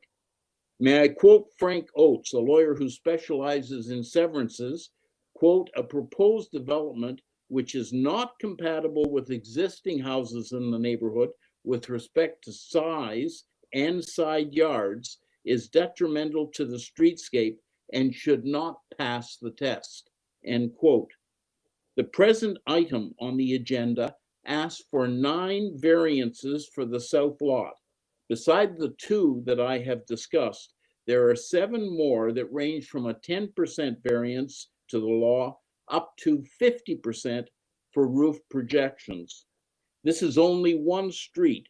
I could discuss the 6 original streets, but I heard Sheila White and I won't go into that. individuals purchased property in this area and paid extra money for the properties and homes so they could live in an area with open spaces. There is no doubt that some individuals purchased the larger properties so they could sever their piece of land and make money. 1972 Brimley is an example of this, where the owner is a developer and has never personally occupied the house, but a few years ago severed the lot in order to build 2 houses. Since he received approval, nothing has happened to the property. And I might add that the severance request came before the Committee of Adjustment just at the time when the provincial government had reduced the number of councillors in Toronto to 25, and the agenda of the Committee of Adjustment was released to the public just before that hearing was convened, and it did not allow the community time to discuss and prepare for the hearing. I do have a few questions that I would like to put to the committee through the chair. The tree protection bylaw declaration indicates that there are no trees to be removed. And yet further on in the declaration, it says that an application has been or will be made to remove a tree or trees. And I'm definitely lost and need a little bit of help on this. And a second part, the north lot is covered in brick from the front of the house to the sidewalk. And in the report that I read, there is nothing that indicates that that total coverage can remain. And I would like a clarification on that. Thank you for your time. Thank you, Stephen, for your comments. Just so that we don't get it wrong, I would park the questions, and when the applicant's back, he can then respond to those questions that you've just laid out for us here. Thank you. So thank you for taking the time to speak with us, Stephen. Any questions for Stephen at this time? I see none. Okay, thank you. And we now move on to our next speaker, Jasbir Johal. Jasbir, are you with us?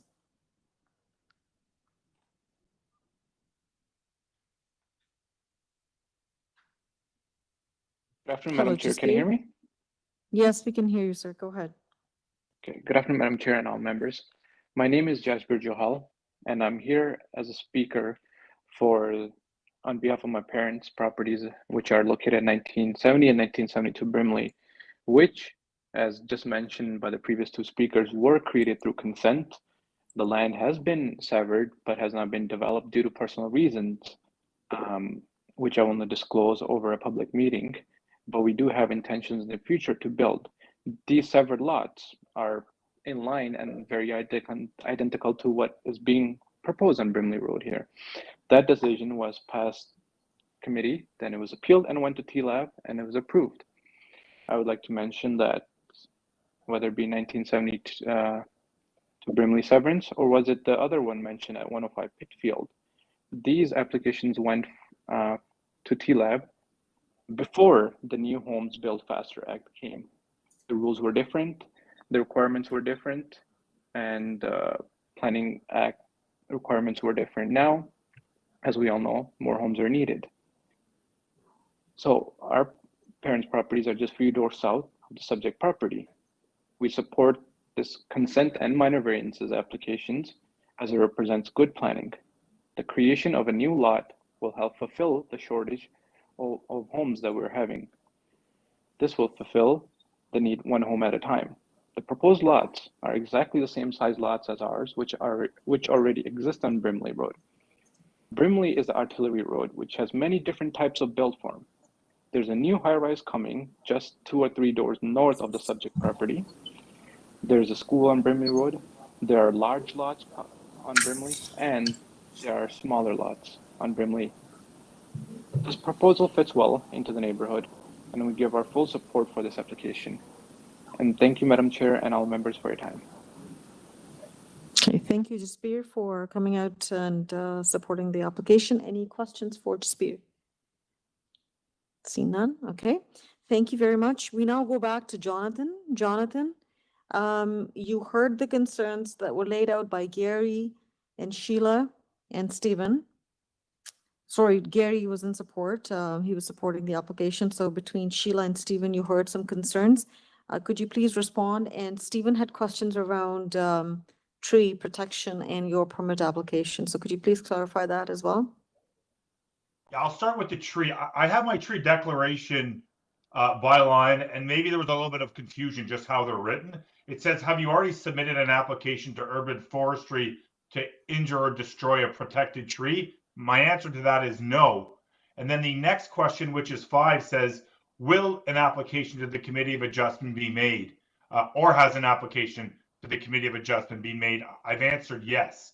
And then it says, if yes, have you obtained urban forestry clearance in connection with the Committee of Adjustment application? No. So I wasn't quite sure I followed what the questions were with the trees. The site itself had a front tree that was removed last year.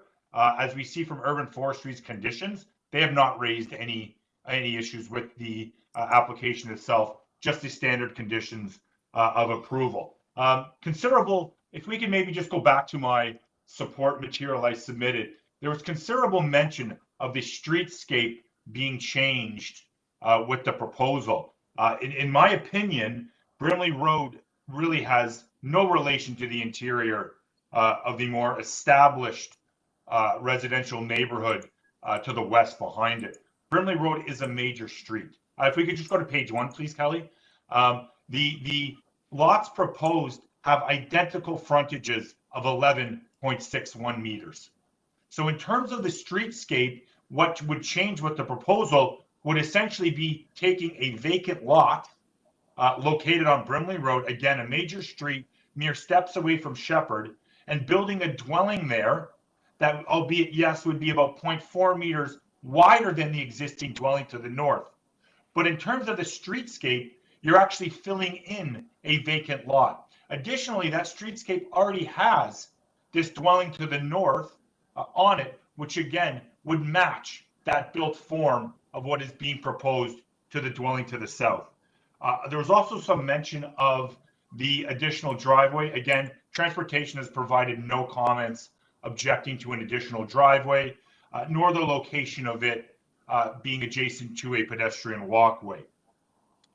In terms of some issues were raised with the TLAB decision. That TLAB decision was from 2019. The policies of the official plan for the neighborhoods, which I have inserted in my support material, were actually not in effect in 2019. So the neighborhood policies post the decision of both the Committee of Adjustment of 2019 as well as the TLAB, which didn't take into account the idea that major streets can accommodate growth, basically, and be different than the surrounding established neighborhoods behind due to access to transit, amongst other things. Those policies weren't actually enforced. They were not part of the official plan at this time. The official plan we're dealing with today has those policies, which only strengthens the application that is before you today. And I also do just want to reiterate that, yes, we do have a building length and depth variance, but in terms of impact, that dwelling to the south is a hydro substation that most likely will not ever be developed. Additionally, the existing dwelling to the north on the subject property today extends further than the proposed dwelling that is on the southern lot. And that's really my rebuttal to the issues. I thank everybody, and I also would, again, just like to draw the committee's attention to the letters of support, as well as the letter of support that came in from the councillor today in support of the application. Okay, thank you very much. Committee members, any questions? See none? Okay. All right. So thank you, Jonathan, for providing that information and clarification. Just one more quick thing, Madam Chair. Kelly, I may be calling in for my next one, so I'm having some issues here. So if I'm not on my next one, it may be just because I've called in. That's all. Okay. So let's take the matter into committee. Committee members, any thoughts, any comments? Member Macaulay, go ahead, please. Thank you, Madam Chair. I have a number of comments. I have what I quite frankly consider some fuzzy thinking on this matter. In Toronto, there are areas throughout the entire city which are of a different character than other areas. And those are areas that sometimes the official plan says need to be preserved, that that character is unique. We do not expect every street in Toronto, every residential street, to have the same type of housing, the same size of lots.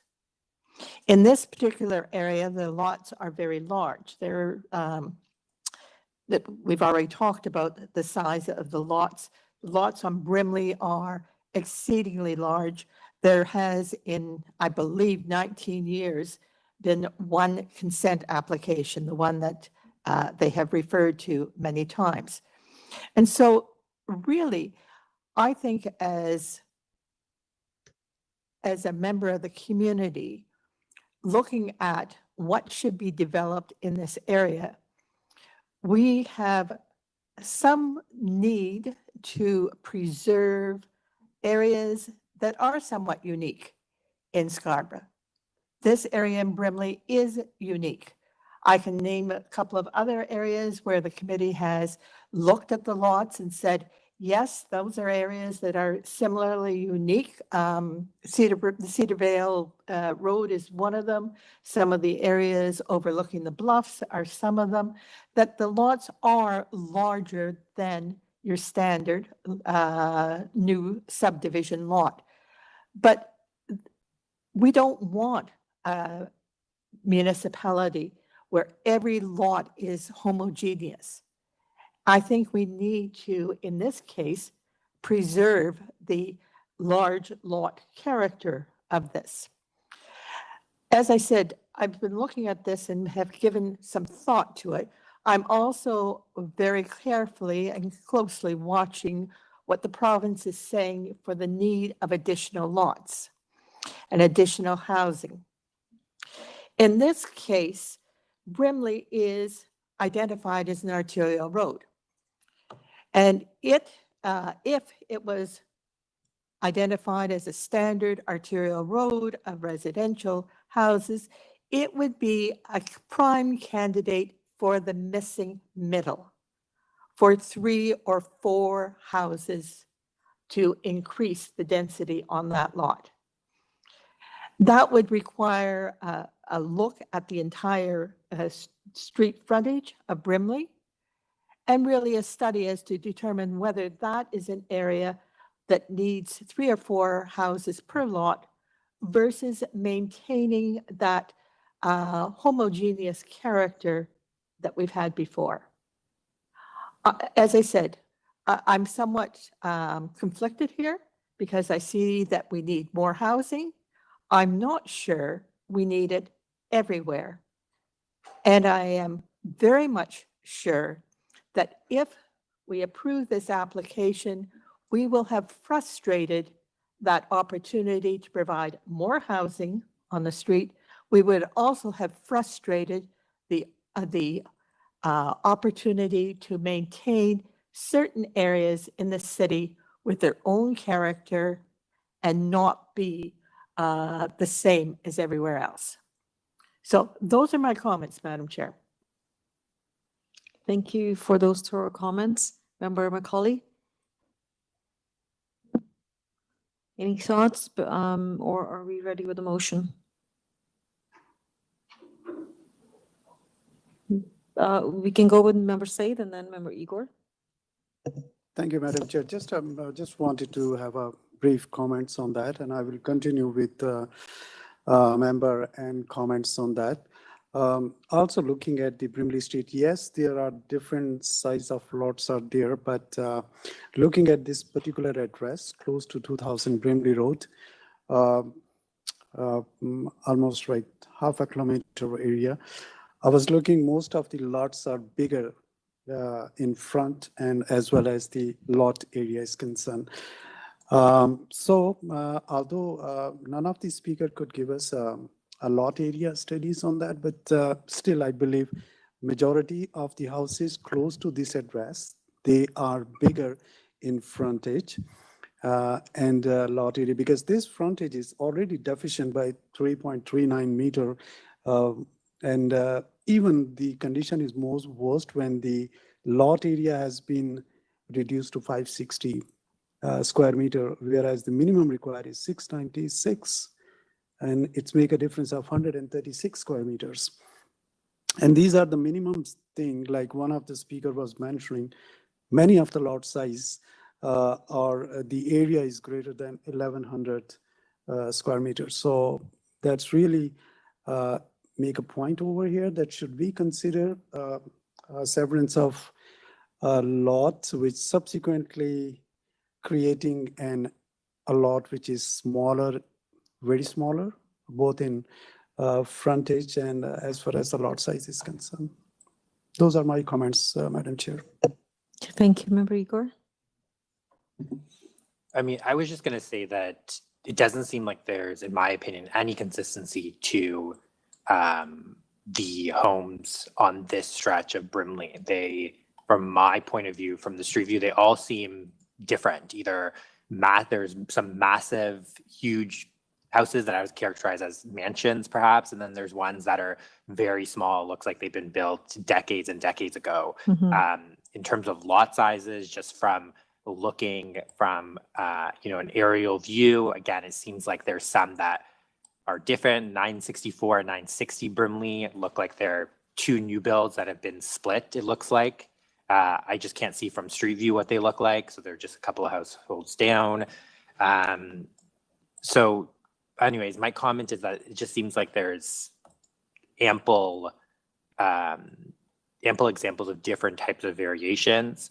I think I would also say this particular site is unique because of it looks like an empty lot. I understand it's part of like the backyard, I guess, property of that site, but it looks like an empty lot. So it's different, I would say, and I would argue different than other consent applications that we've had, which have perhaps a garage or perhaps have something else that's filled into that spot.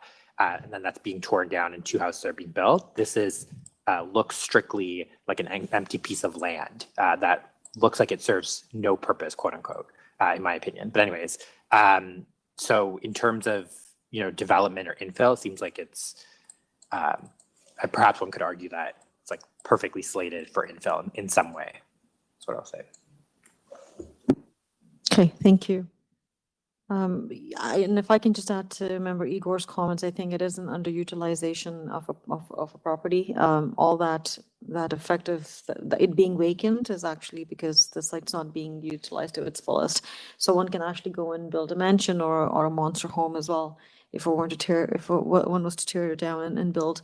I would also add that we also have to, from a good planning perspective and meeting the criteria for consent, this is Brimley, which is an arterial.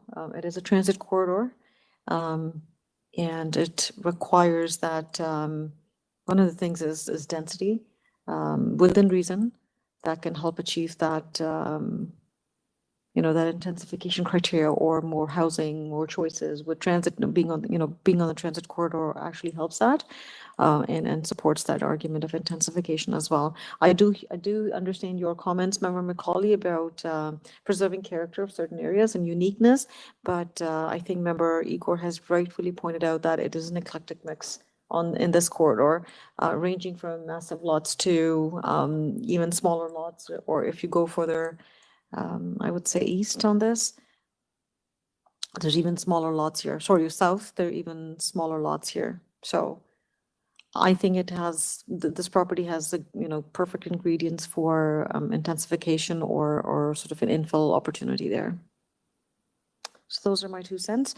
On this note, if I can have a motion, that would be great. I think we have spent a good time deliberating this application. Through the chair, the video is out for Member Macaulay and yourself.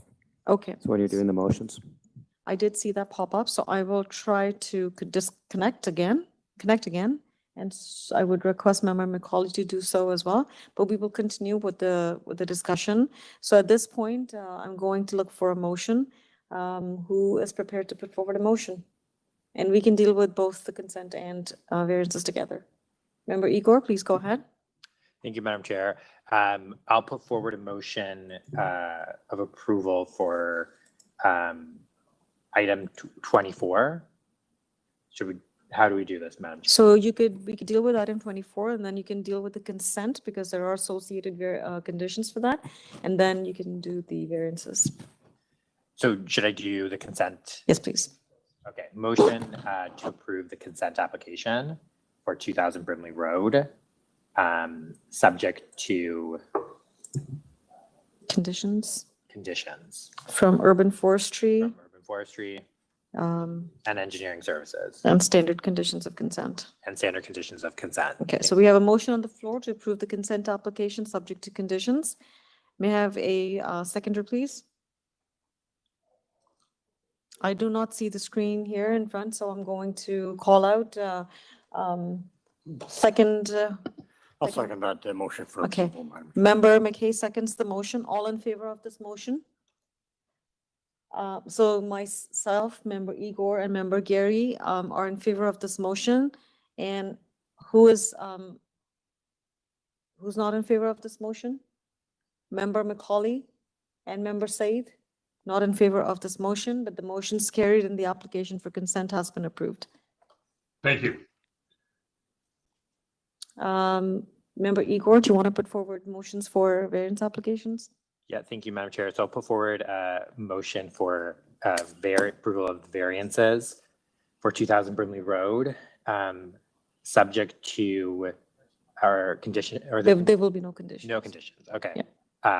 Put approval of variances for 2000 Brimley Road.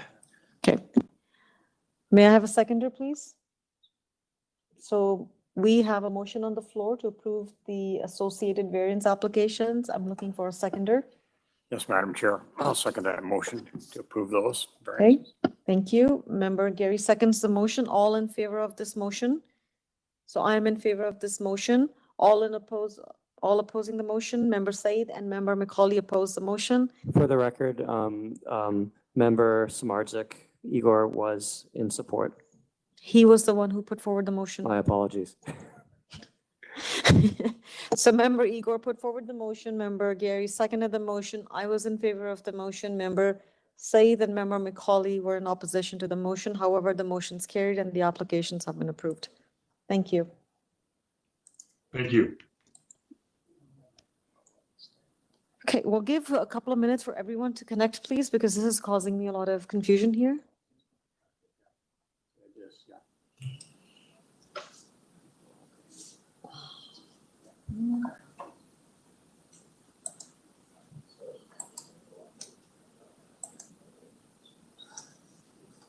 Madam Chair, it's been very disruptive, the technical things I caused.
They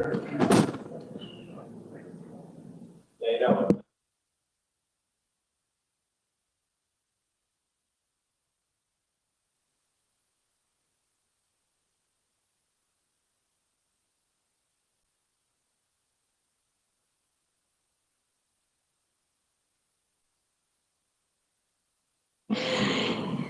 Thank you, everyone. Thank you for your patience. We're back and connected again. I'm going to now move forward with application number or item number 25, and this is for 45 Scarden Avenue.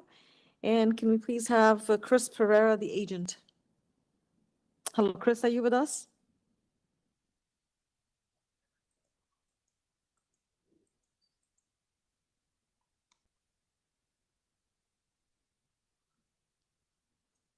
Through the chair, Chris, please do not press anything on your end. Chris, do not press any button at your end.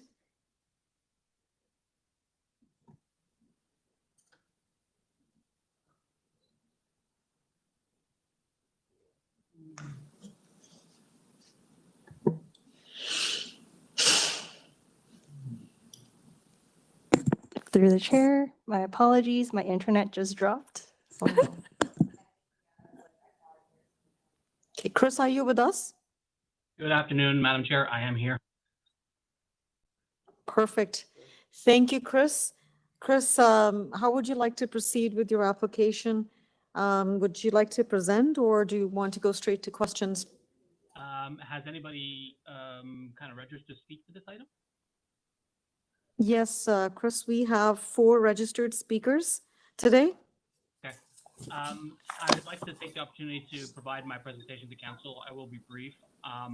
If we're having technical difficulties, I'm prepared to move on without it. It does contain some helpful visuals, but it's not overly critical for myself. So let's put it this way. I can't commit to it being screened on the, we'll try if you can share it on the screen, but we certainly have that submission with us.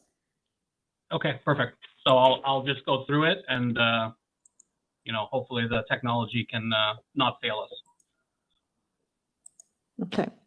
And Kelly can try sharing the screen. Kelly, if you can, for 45 Scarden. I mean, we can try, but as for the members, we have that presentation with us. So you can start now, Chris, 45 Scarden Road. Thank you very much. Good afternoon, Madam Chair, members of committee. My name is Chris Pereira. I am the principal of Mbahar Planning Design Limited. We're the planning and urban design consultant for the owner. Next slide, please. The subject site is located at the southwest corner of Scardon Avenue and Heathcliff Terrace. We're familiar with the location. Currently, there exists a detached dwelling on the site. Next slide, please. Slide 3. So in terms of the description, development application proposes to sever the existing property into 2 residential lots and further proposes 2-story detached dwellings on the newly created parcels with the associated variances. The proposal would result in, if approved, having a lot fronting onto Heathcliff and another lot fronting onto Scardon.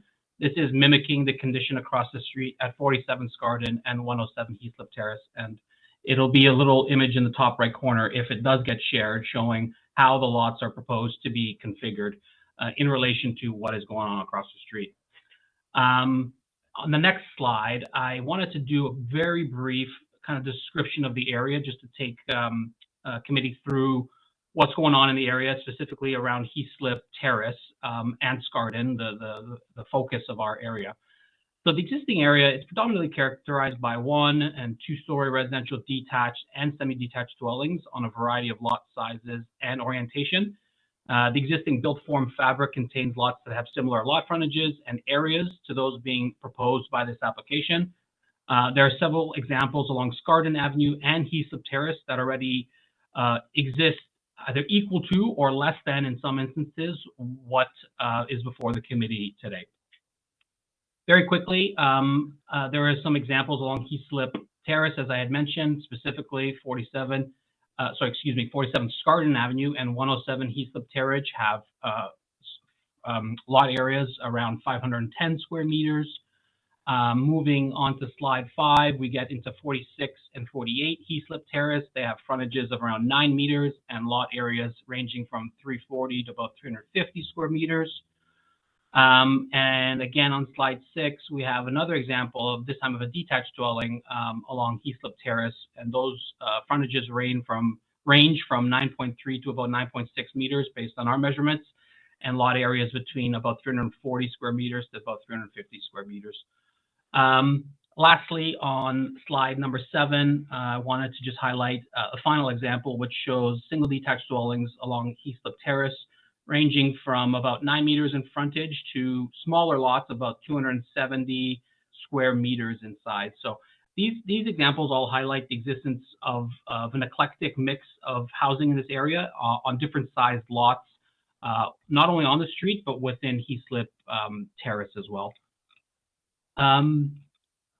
I acknowledge, Madam Chair and committee, that a few letters of opposition were filed. I have had the opportunity to review them. I will attempt to speak to some of those issues raised in those letters as I outline how the proposal meets the 4 tests under the Planning Act. In response to some of the letters that we received, the owner actually went out over the weekend and connected with a number of neighbors. Approximately 13 letters of support were obtained, and those have been uploaded to the city's AIC website for any reference. In terms of the 4 tests, starting with the official plan, we believe that the proposal maintains the intent of the official plan by proposing a development which is consistent with the prevailing physical character of the geographic neighborhood in both the broader and the immediate context. The result would be a lot configuration that is replicating the existing condition across the street. The side-to-side and side-to-rear configuration is a condition that is commonplace in the area, particularly for corner sites. And you can see that if you just use some basic aerial mapping and you follow SCARDEN at almost every intersection, you'll find this type of a condition. And it's specific for corner sites. Proposed development also maintains the intent of the zoning bylaw by kind of including an existing residential detached zone and providing a detached built form. Where variances have been requested, they are consistent with existing built forth character of the area. Very quickly, I wanted to just note that this proposal is actually a result of very close coordination with the local councillor who has provided a letter, I understand, planning staff to ensure that all variances are indeed minor, and we've also worked very closely with forestry staff to preserve a mature tree on the site. In terms of the last 2 tests, and I'm almost done, Madam Chair. Just got a few points left. The proposal represents an appropriate development of the lands. We believe it is minor in nature, as the relief being sought would result in a proposal that has been designed to find a balance between providing a single detached form, a balance between that and appropriate performance standards, providing gradual and sensitive infill, and limiting any issues on adjacent lands. This application does try to balance those various interests. I also would like to note that the test of the official plan is not one of matching the area or duplicating what may be there. The test is one of compatibility and fit. We work closely with planning staff to arrive at this point. In terms of some of the letters that we did receive, Madam Chair, I just want to point out. Sorry, go ahead. Chris, I'm sorry to interrupt, but I think we can come back to it later on, but I think you're over time now. So I guess, but we heard all your comments, and I think you completed your rationale and the justification. So let's park the concerns until we hear from other members of the community as well. Okay? No problem. Any questions for Chris? Any questions for Chris? Member Said, go ahead. Thank you, Madam Chair, and thank you, Chris. You mentioned a lot of examples of the other lot which are even smaller to these, what you are proposing. I will take this case as a unique case and individual based on its own merit. And my question is about the lot size. And I want to hear what justification you have for saying that this is a minor variance. South lot area you are proposing is 308 as against the minimum requirement of 761 square meter. And this lot is deficient by 453 square meter. North lot, you are proposing 453 square meter. Minimum required is 761, and this lot is deficient by 308 square meter. So if I see the numbers, if I see these, the ratios between what you're proposing, what's actually needed, I would like to hear from you how you say that this is a minor variance. Through you, Madam Chair. So the short answer is that there, as I went through, there are a variety of lot sizes in this area. I quoted single detached lots that are as small as 270 square meters. And obviously we have, as of right, zoning upwards of 700. So the fact that we are seeking to split the lot in half is a result of why the lot area is what it is. But it comes down to a matter of compatibility and fit. As I said, can this size lot fit in an area with smaller singles, medium singles, larger singles, semi-detached dwellings? All of these are all kind of ground related residential, and as I had mentioned, the test is not one of replicating what's there or duplicating what is currently there. It's about finding a compatibility and fit. And we do feel that these two units, in the spirit of intensification, as we all know how important that is right now, but it's also about minimizing issues on surrounding lands, and I can speak with that, but let's hear from the neighbors first. Mr. Chair, through you, Madam Chair, the short answer is there are a variety of lots, and our proposed lot sizes fall within that range in this area. Okay, thank you. So maybe if there's any follow-up, we can discuss later, but let's hear from the neighbors here. So I'm going to now invite the first neighbor, Chandra Prasad. Chandra, are you with us? Hi, my name is Chandra Prasad, and I reside at 1 Malbank Road.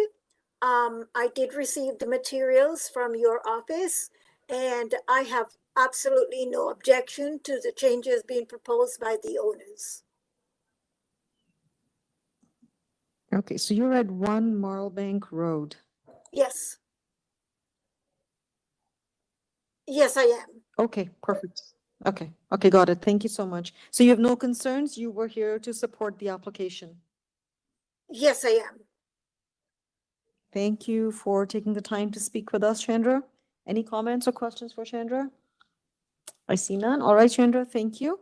We'll move on to speaking with our next neighbor, Peter Elef. Peter, I'll just leave it at Peter. I'm sorry, I can't pronounce the last name. Hello, Peter, are you with us?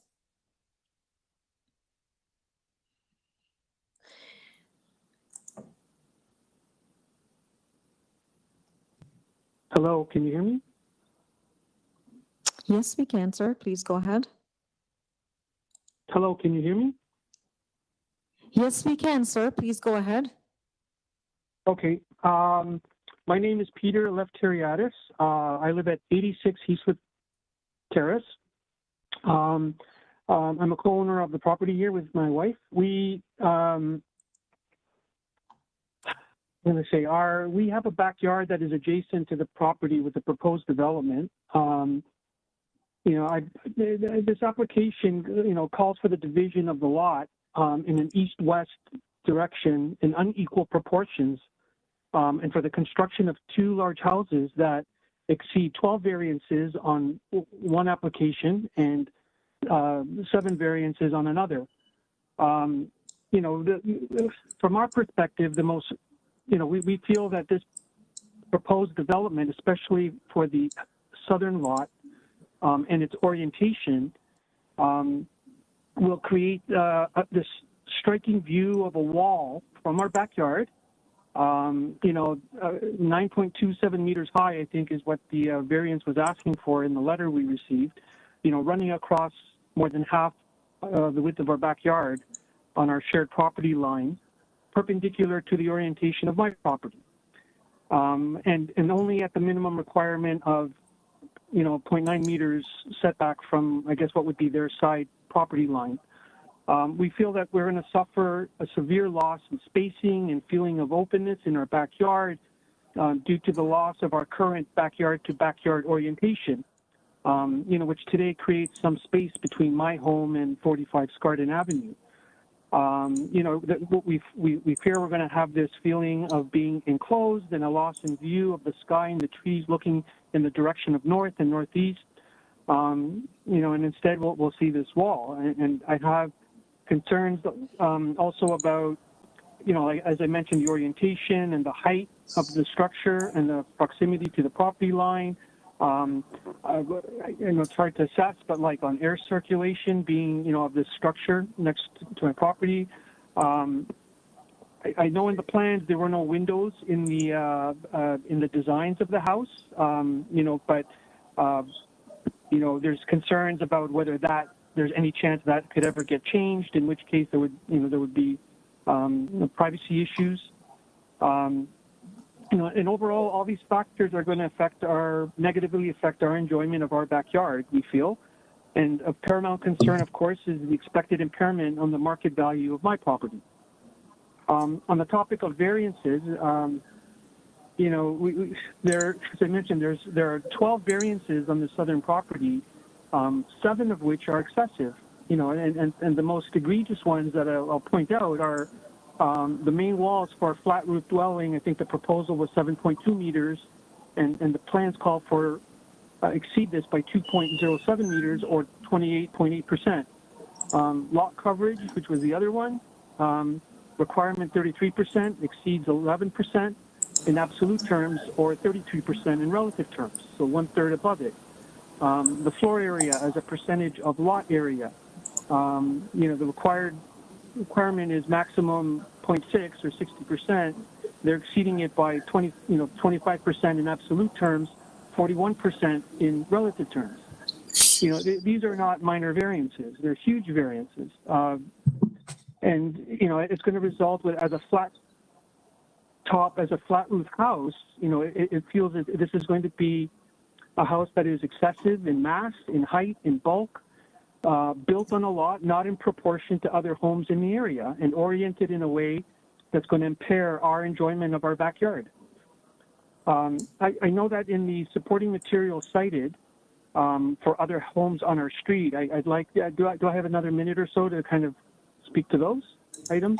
They were firstly uploaded on the very last day, so we had no chance to speak to them in our letters of objection. So I will try to speak to them now. Regarding 47 SCARDEN Avenue and 107 Heathslip, which are across, which was cited by Chris earlier as an example. You know, those properties are oriented east to west, but 107 Heathslip has a backyard oriented the same way, which is parallel as other properties on the east side of Heathslip, and to other properties to the east side of Tourmaline, which is on the other side. So they're parallel, and there are other homes that are oriented, in a similar way. They also have backyard-to-backyard configurations, and not one that's sort of perpendicular, as this one will be to my backyard. 47 SCARDEN and 107 SCARDEN also have what appear to be same lot size, in contrast to the 60-40 split that's proposed in this application. Lots 47 and 107, 47 SCARDEN and 107 Heathslip are longer lots and can accommodate a larger house. Sorry, Peter, if I may just interrupt for you for a second, could you please close your remarks shortly because your time's up? Okay. Well, okay, I'll stop here because I did have comments on all the other properties that were cited in that document. But basically, our concern is that these houses are too large for the for the lot size of how they're being divided, and it's going to impair our enjoyment of our backyard and the market value of our home. Okay, thank you for taking the time to speak with us, Peter. Members of the committee, do you have any questions for Peter? I see none. Okay. All right. Thank you, Peter. We will now move on to speaking with Libing and HAIG. Hello, are you with us, Libing? Hello. Yes, can we you can. Oh, okay. Good afternoon. Yes. Yeah, good afternoon. Good afternoon. Yeah. So you have 5 minutes, Libing. Please go ahead. Sure. Hi, good afternoon. And first, I have to let you know English is my third, so I might speak a little bit slower. If anything you don't understand, please kindly let me know. I also ask Peter's help as well. Anyway, good afternoon again, Madam and Chair and the community. And we are located in 41 Scardon Avenue and just the west side of the 45 Scardon Avenue. Now, thanks for the opportunity to give us to explain our concern because this redevelopment plan will have significant impact on our property. First, our neighborhood and the community doesn't have any storage flat roofing building, and all of them are the steeple roof building style. And this proposed plan is not compatible with the architect style and will break the consistency of the area. And secondly, we have the senior people living in the house, and this new building will completely block the sunlight. And this reconstruction will have a very serious impact on everybody, the health of our house. And besides, this proposed building, the west wall, is much higher than our house. So it caused during the summer, the heat radiance and will cause very severe, and in winter, the strong wind and the snow will get a lot of accumulation. And also, this proposed new building, the second and the third floor, will have the window facing our east glasses, the sunny room, and it leaves us with no privacy. That's another concern. And the new building from our boundary only have the 1.56 meters away and with no backyard, no lawn. And we are concerned that might cause the drain will directly towards our garden, and it might cause the flooding in our property. And also, I don't know what's the proper way. Is the front wall facing the Scardon Avenue. The front line exists our front line. So it makes the appearance very inconsistent and also affect the side view of the feng shui as well. And the new 2 trees is going to plant will be very close to our boundary, at the boundary, and it will cause the tree, the root and the leaf, the pantry to our house foundation. And also the major concern is the safety to block the side line of our garage in and out for the vehicle. So based on this above all of this reason, we respectfully to request the community to reject this design. Thanks for your time. Thank you. Okay, thank you, Libing, for taking the time to speak with us. I will let Chris respond to your concerns, but your concerns related to drainage, that's something that's outside of this committee's jurisdiction. What I can tell you is that through the review of the building permit application, the review would include assurance or would require that there is no adverse impact as it relates to drainage on adjacent property. So there should be and there will be no impacts to your property once this buildings, should this be approved and the new house is built. But if you do have concerns, you can always reach out to the city and discuss your concerns. But I can't help you with drainage. For traffic and for safety, I can tell you that this application was reviewed by the relevant city departments, and we have not heard of any concerns raised by planning or transportation planning with regards to any safety concerns. So those are a couple of things that I can't help you with, but I appreciate the time you took to explain to us your concerns as it relates to the proposed development. Committee members, any questions? Member Igor? I just want to say I think the speaker did an incredible job speaking and representing their point of view, and we understood everything perfectly. So thank you for your time once again. Thank you. That's great. Yes, I agree with you, Igor. You were very articulate and you explained everything very well. So that's great. Let's move on to our next speaker. We have Danny Meneses Bertau. Can we have Danny, please? Good afternoon.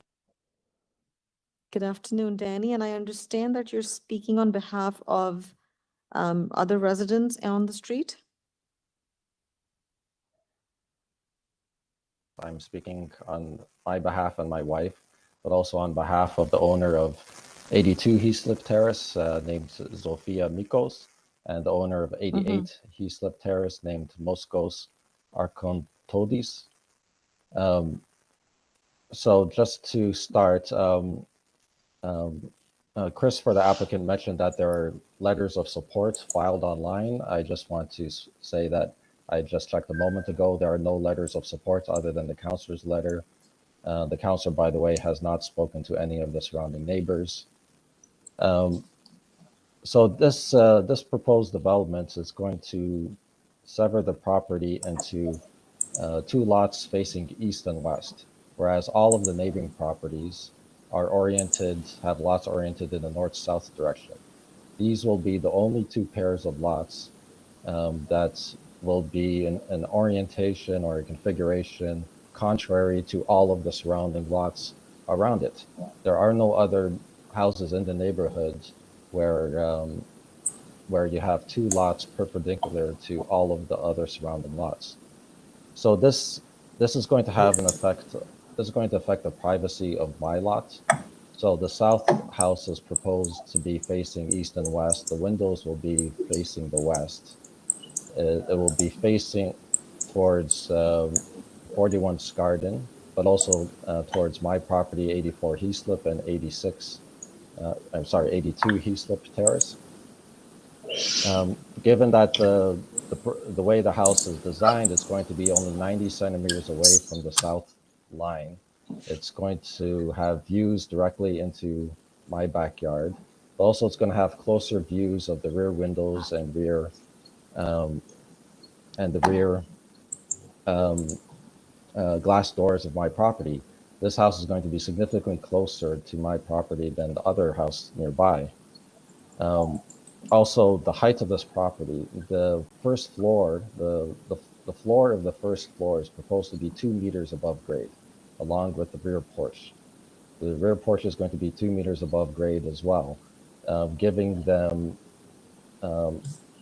which will also invade my privacy because they'll be overlooking any fence that I could possibly build. Also, the height of the property as well is extreme. They're proposing a main floor that's 3.39 meters ceilings. That's 10 foot ceilings. On the second floor, they're proposing 2.77 meters. That's 9 foot ceilings. So even though this house is described as 2 stories above a basement, in reality, given how high this house is, especially that the first floor is 2 meters above grade, this is more like a 3-story house. Surrounding houses that, like my house, are approximately only 5.7 meters tall. Now, having a house that's so large, just in terms of floor space and lot coverage and height, it's going to be a major obstruction of the view, spacing, openness, and green space of the area.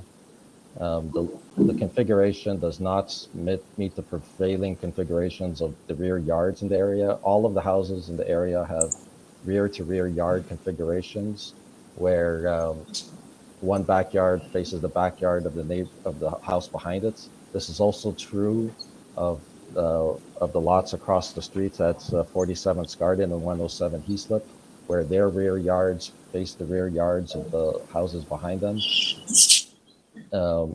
So unlike other houses in the area, this house will have a direct impact on the enjoyment of people's backyards. And it's noteworthy that all of the neighbors objecting to this house, to this development, are the neighboring properties, the ones closest to this property.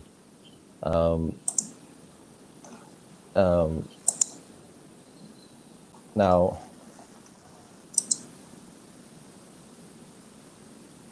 That's basically the mass and the bulk of this house. It's a huge visual obstruction. It takes away a lot of openness, spacing, green space. I noted there was a letter from 41 SCARDEN where they also noted privacy concerns and the fact that this house will be blocking the sun in the morning because the house faces east, whereas as the sun rises in the east, so they will be losing sunlight. So I also referred to that letter from 41 SCARDEN. And although the lot size for proposed for the southern house may be larger than some other houses in the area, I want to point out that the other houses on Heaslip, even if they have smaller lot sizes, they're consistent with their neighboring properties. This is an unusual situation where they're building two uneven lots where one lot is almost 50% larger than the other lot. It's not consistent with the neighboring properties where you have lots of approximate equal size neighboring each other. Intensification could be satisfied by building two houses facing north on SCARDEN, parallel to the other neighboring lots. It's not necessary or desirable to have two lots that are perpendicular in opposition to all the immediately surrounding neighbors, affecting the enjoyment of the neighbors of the use of their yards and their privacy. They could have designed two houses with lots in a north-south configuration that faced northwards. This is not consistent with the purposes of the official plan, and these are not minor variances, especially the south house. They're asking for variances to height, to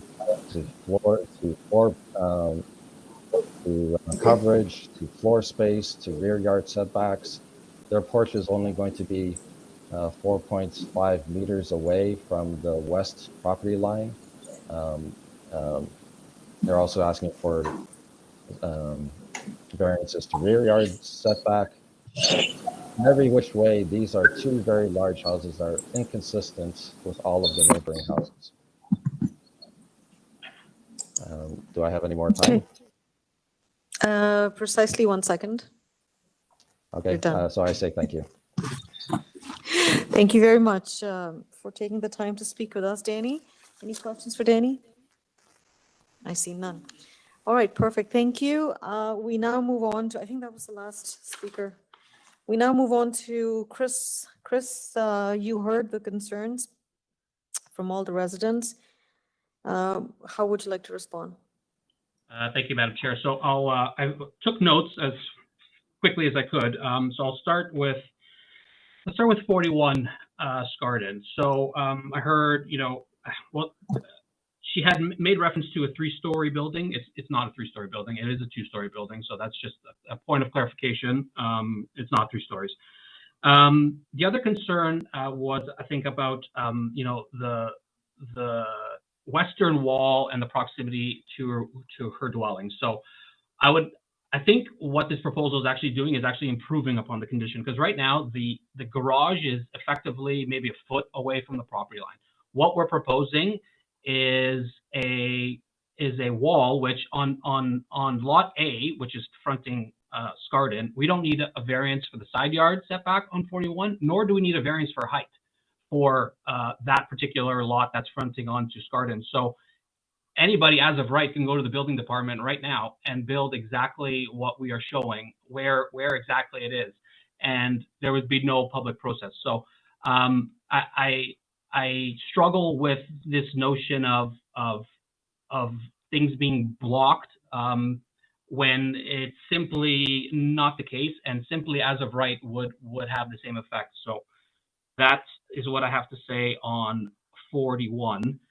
In terms of 86, the landowner had mentioned correctly that we have no southern windows. So that southern elevation is blank, and that was done by design. We worked closely with staff to arrive at this point. As I said off the bat, this is a culmination of months and months of coordination with staff and forestry and the local councillor. So this is not an afterthought. This is something that's been deeply and seriously considered. So no southern windows facing 86 or 88. So this issue of overlook is really not an issue. Again, as we heard on the previous items, no one is entitled to a view. That is just basic planning, especially in the city, in one of the most urban areas in the entire country. I struggle with that as well.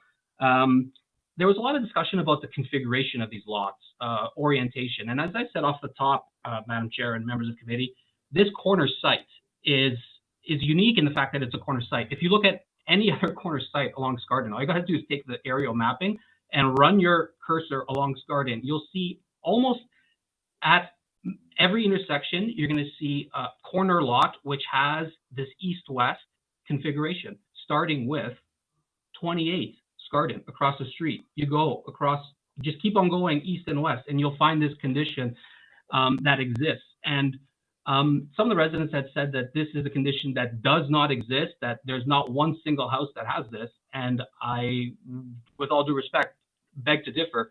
All you have to do is go maybe 150 meters to our west, where Heaslip, the loop, also connects with SCARDEN, but further to our west, you have 2, 4, 6, 8, 10, 12, and 16 Heaslip Terrace, all maintaining side to rear conditions, all very consistent with what we are proposing. So this notion of what we are proposing not being found in the area or not being consistent with the area, with all due respect, is just factually incorrect.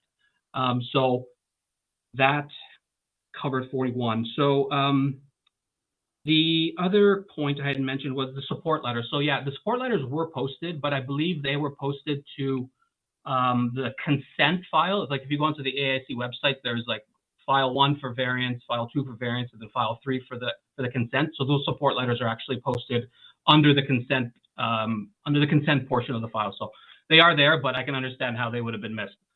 The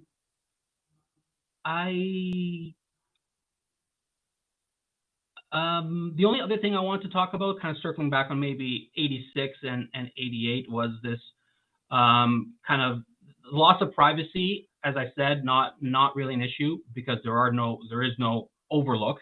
And in terms of the enjoyment of the yard, we're not going to cause any shadows. We're north of this property. We physically cannot cause shadows, even if we wanted to, which we do not. So I don't think that this outdoor amenity space is going to be negatively impacted in any way. You see this type of configuration all across the city. So yeah, I think I wanted to touch on those. Real estate opinions, Madam Chair, is, I don't know. I think it's not really within the scope of this conversation. I've yet to see any single development in the entire city ever have a negative impact on anybody. All it does is increase property values. So that's what I wanted to leave the committee with. Thank you. Okay, thank you. For that, I think you covered most of the concerns that were raised, and there were certain matters that you're right are not within the scope of this committee. So at this point, I will request the committee members to let me know if there's any questions. Member Macaulay? Okay, thank you, Madam Chair. I have a number of questions. I'm quite confused by this application, in that most applications, when they divide a lot in half. Yes, can you just, move closer, or maybe turn the, All right, now you can see me, huh? Mm-hmm. I need my glasses so that I can see the other file so I can You're read it. good now. You're good. Okay, so, and might help if the applicant has provided a drawing here. We don't, let me continue on here and try to keep this on track. The proposal is to create 2 lots. It's somewhat surprising and unusual that the lots are significantly different in size. One has a frontage of 13 meters, the other one has a frontage of 20 meters. The lot area for one is 308. The lot area for the other is 453. And I would expect when we're creating two new lots, the majority of the applications we see are the lots are somewhat equal in both frontage and in lot area. So it's surprising to see such a difference.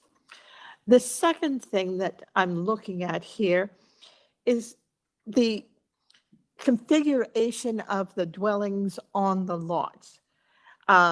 Again, I'm looking at their proposed severance and variance. Part A is configured in such a way that there is no rear yard.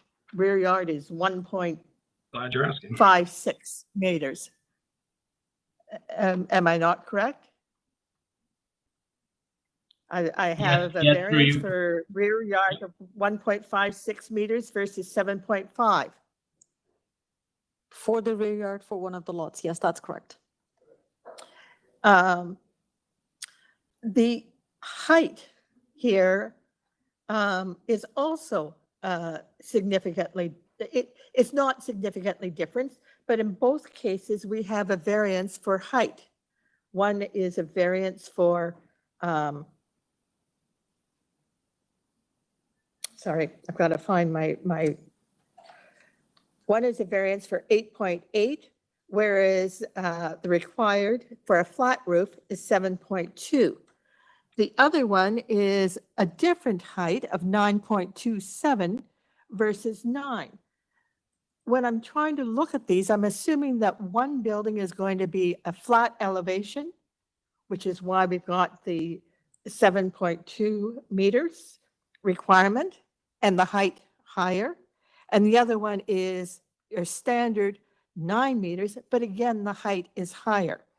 So when I'm looking at this, I'm saying, you know, this is two dwellings on these lots.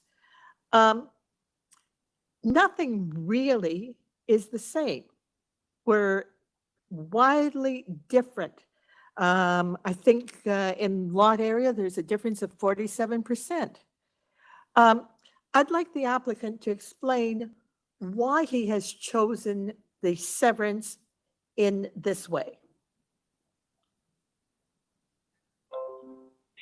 Sure, Madam Chair, Sure, through you. Chris, go ahead. I would love to respond. So, okay, where do I start? So, in terms of why, let's start with the rear yard setback. Yes, 1.56 on paper, it does look odd, but there's a reason for that. Originally, the design had somewhere closer to 5 or 6 meter rear yard setback, but then when urban forestry became involved, they really pressed us, and it was really important for them to preserve a mature tree. So what we ended up doing was shifting the dwelling on lot A, which is probably why it seems a bit odd to you looking at it, but it was shifted as a direct result of accommodating forestry response. And, you know, the first thing I did was with the planning, I said, listen, planning, forestry is asking us to do this. It's going to result in a rear yard setback that admittedly doesn't look good on paper, but there's a reason for it. Staff understood, staff coordinated with forestry, and they came back and said, you know, we're good with it. So that's part of the reason why, through you, Madam Chair, we have this configuration of this dwelling. Primarily, the way it is was primarily done to preserve the mature tree. In terms of, you know, splitting it maybe north and south, there's really not enough a width to do a feasible severance that way. You know, you'd be talking about a 3 meter wide single detached home. It's just not feasible to do it that way. And as I said, you have to look at the corner sites in this area. Every corner site has this horizontal configuration. The second part about the location of the dwelling, particularly in part A, is we wanted to align the front wall with the adjacent front wall at 41. That was another thing that we kind of worked with staff to achieve. So why aren't the lots split evenly? It's to ensure that part A is in line with 41 SCARDEN, and part B is in line generally with the side wall of 88 Heaslip Terrace. So that's through you, Madam Chair. That's kind of the long way around as to why the configuration is a bit unusual. Okay. And would you comment on your building height? Again, you're presuming a flat roof for one and a peaked roof for the other. We can accommodate flat roofs, we can accommodate peaked roofs, but in both cases, they are exceeding the zoning requirements. Through you, Madam Chair, they're both flat roofs. Part A does not require a variance for overall height. It does require a variance for maximum main wall height for a flat roof. So whereas 7.2 is required, we're at 8.8, but the maximum height of dwelling is 9, which we are meeting for Part A. So Part A technically needs a variance for the main wall height, but does not need a variance for overall height. Okay, so that height of 9.27 meters versus 9 is not required? So 9.27 is actually for Part B on Heaslip, and that is a variance that is required. Okay, so 9.27 versus 9 is on Part B, and then the other one is is an 8.8 meters, whereas it's a flat roof, which is proposed at 7. Over 7.2 for the main wall height, though, not the overall height. So do you need a variance for the height? Or do you Not need a the overall. variance for the main wall? Just the main wall height for Part A. Through you, Madam Chair. Okay. Okay. All right. It's somewhat confusing. Thank you. Okay. Is that all for now, Member Colley? Okay. All right. Any further questions? Okay. I see none. Okay. So thank you, Chris, and all those who attended today to provide their comments. We take the committee, this matter into committee now. Thank you. Committee members. Any thoughts, or are we ready with a motion?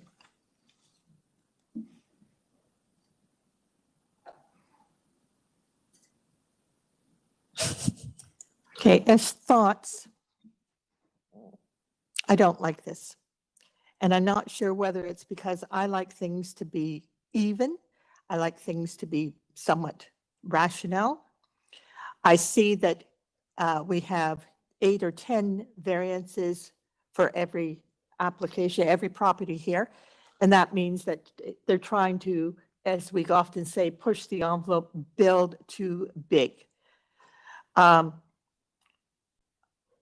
not really convinced that 0 or 1 meter rear yards is desirable, although I understand that they've moved everything to one side so they can preserve trees. I just have a question as to whether the variances really are reasonable. It looks like we've got an awful lot of variances in bits and pieces. That's my comments at the moment. Others may disagree with me. Okay. Any disagreements? Any thoughts? Member McKay, want to say something? Well, I'm just sort of weighing that against, here's an opportunity to create a new lot, and that seems to be, in sync with both need and planning and policy. That's all I wanted to say. Okay. I echo Member McKay's comments as well. I think there's certainly a need, and in general in Toronto, here's an opportunity. The site could be designed, and an additional unit can be accommodated, which meets the goals of and objectives of our provincial plans and direction. Yes, I mean it's not your typical lot pattern. I totally see that, but I think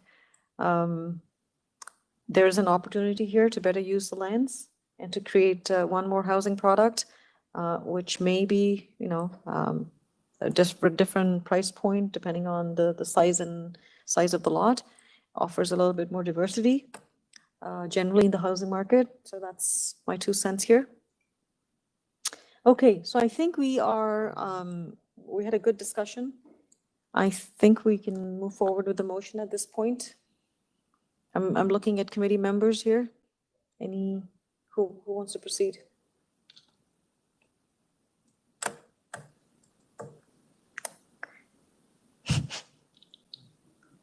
Sure, Member Said, go ahead. Thank you, Madam Chair, and I would agree to the thoughts mentioned there. Actually, I'm not convinced with that, starting right from the lot size up to the minor variances of related to the height as well as to the rear yard kind of a things. And beside that, a couple of other things which are, although the speaker mentioned they are aligned to the Heaslip and the other one was to the SCARDEN Avenue, but these lots are connected to each other. But there was inconsistency was there, which is, I'm not convinced to that, Madam Chair. Therefore, I put forward motion for refusal of the consent application. Okay, can I have a seconder, please? Member I will McCauley? second that. Member Macaulay seconds the motion, and all in favor of this motion?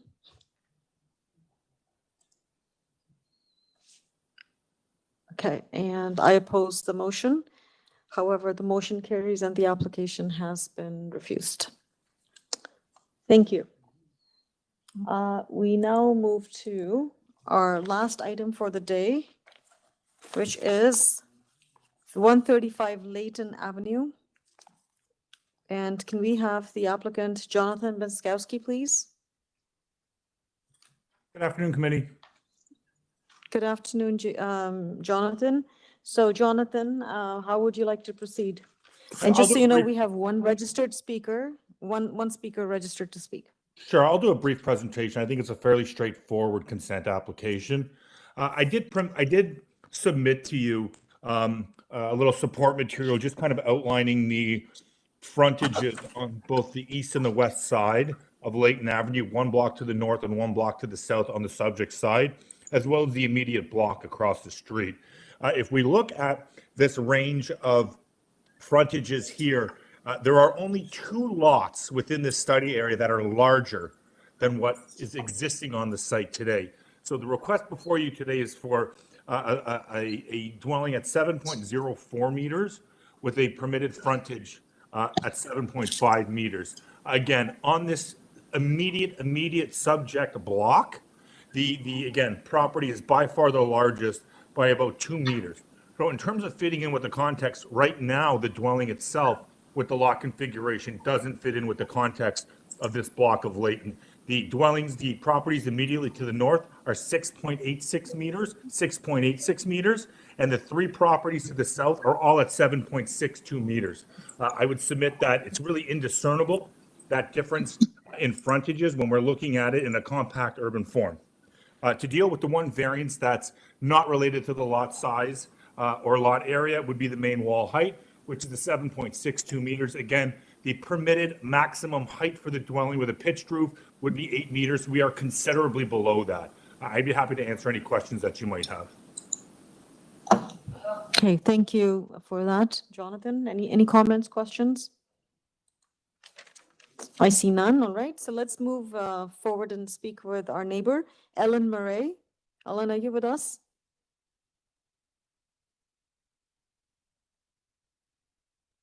Hello, Ellen.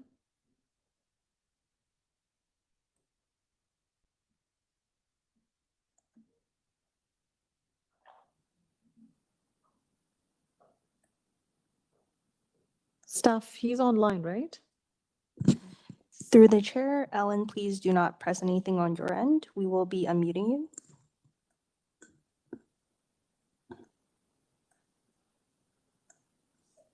Hello, Ellen.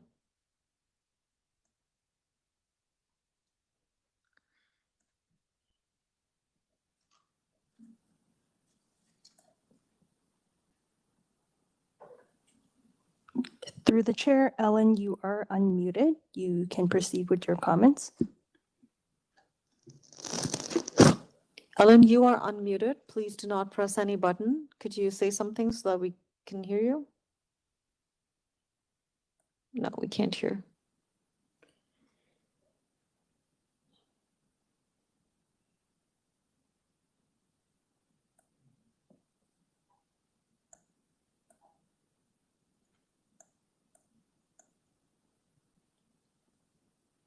No?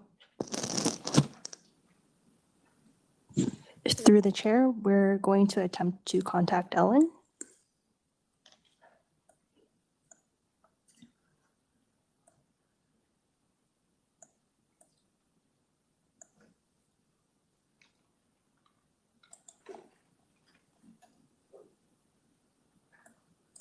I also want to, for record, state that we do have written submission from Ellen Murray on our, in our agenda. And Ellen has provided concerns on the application.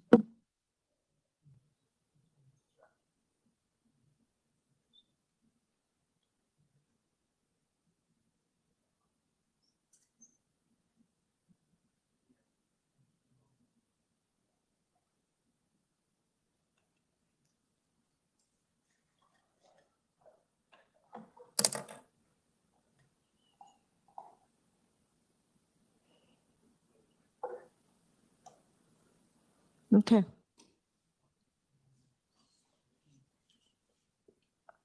Any luck, Shirley?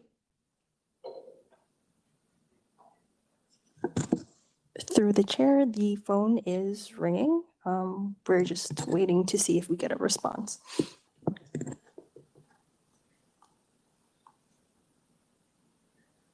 Through the chair, I believe we have Ellen now. So Ellen, we are unmuting you on our end. You are unmuted now. Please proceed with your comments. Hello. Hi. Can you hear me yet? Hello, Ellen. Can you hear me yet?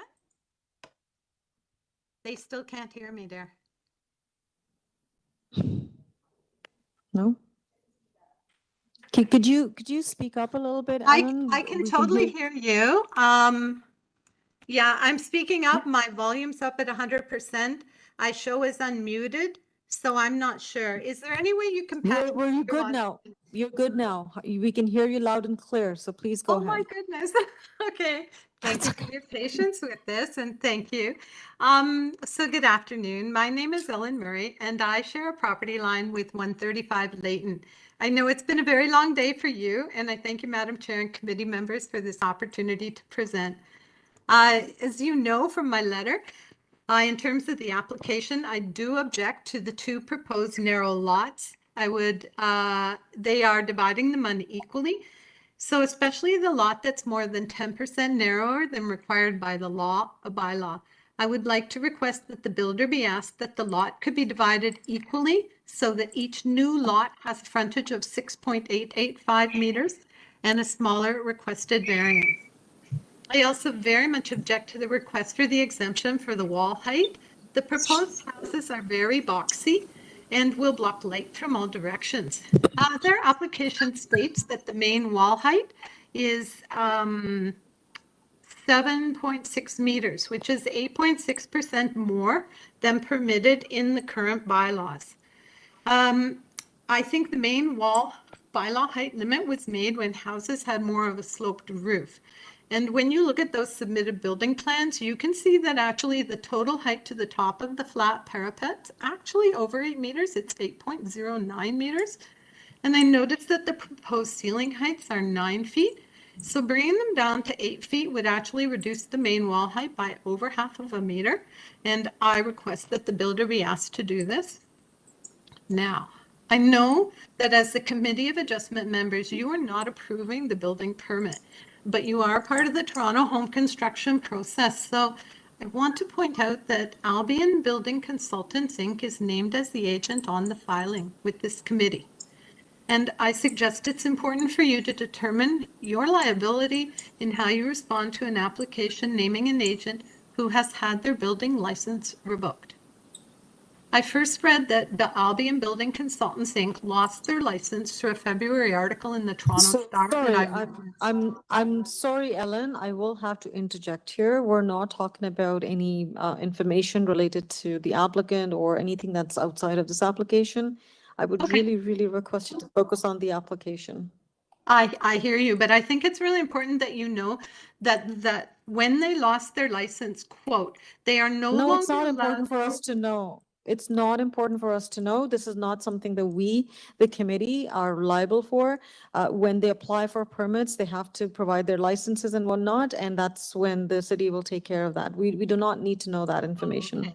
So the inspector I talked to said that there was no process for municipalities to find out whose licenses had been pulled. Again, I would really request you to not discuss that, so please, if you have concerns, you can talk to the city directly, but this Sure. committee How and cannot who? assist you with any licensing. All Okay? right. Who and how do I communicate that issue?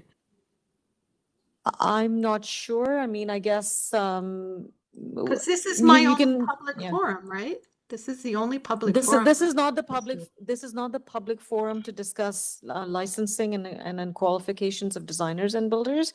There's Okay. another avenue. I don't know where, but this certainly is not the forum for that.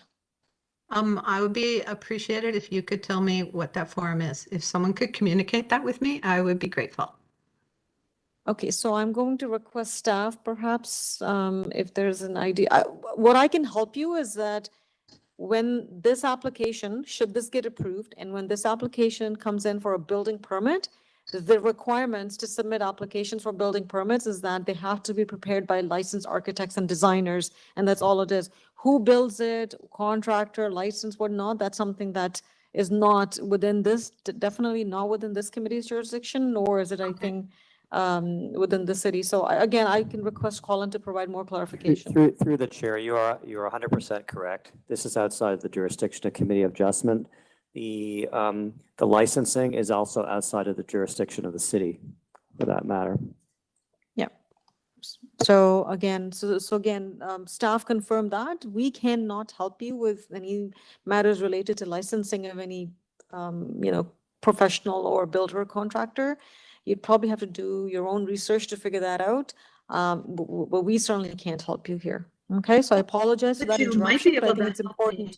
Sure, Mhm. you might be able to help me with the question of lowering the height, and you might be able to help me with the question of dividing absolutely. it equally into lots. Anything, any comment, any concern related to the application and the variances, we're happy to help you here. Okay, those are my two comments. Thank you. Okay, so you've concerns with the height and you've concerns with the consent that is being proposed. Okay. Correct. Perfect. Thank you very much, Ellen. Committee members, any questions for Ellen? Okay, I see none. Okay, so we're going to go back to Jonathan. Jonathan, you heard Ellen. Ellen had concerns with the proposed consent and the height of the building. Could you please provide a response as to why you think this is justified for both these two items? Yeah, so in terms of the height, the only request we have is for the main wall height of the building. The actual height that's permitted itself for this property is 9 meters. Yes, this is a flat roof dwelling with that height being at 7.62 meters. So in terms of a massing as to how it would address the street, even if it were to comply with the 7-meter main wall height, there could then be an additional 2 meters of a very shallow sloped sort of mansard roof that would actually create more of an impact and more of a massing as it were to face the street, because that mansard roof can essentially just go away from the streetscape and then continue into a flat roof into the middle, as long as it's less than 50%. Sorry, as long as it's more than 50%. In terms of how this addresses her property, there is no reduction requested for the side yard setback. In fact, there is no request to any side yard setback, be it to the north, south, or as well as in between the two existing dwellings itself. In terms of the configuration of the lots, again, the houses are sized differently and appropriately with those sizes of the lots. Again, with no request for coverage FSI or side yard setbacks between them. They're sized appropriately. If we were to, I'm not sure if we could bring up that lot study I did as to how the different configuration of the lots to the south and the north fits in with what's on Layton today. But again, there's no request to any side yard between the dwellings. The houses are just appropriated as they should be on the street from Layton Avenue.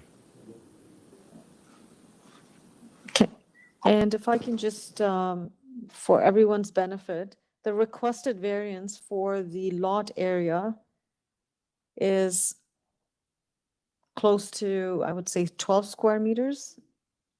Correct for the And one and 0.3 For square meters one for of the other, them, Madam Chair. yeah. Yes. Correct. And then the other one is 3 square meters, you said? Yeah. 0.03. 0.03. 0.03 short of what's required. Correct, Madam Chair. Okay. Any comments, any questions? Yes, ma'am. Okay. Please go ahead, Member McKay. Oh, hi, Jonathan.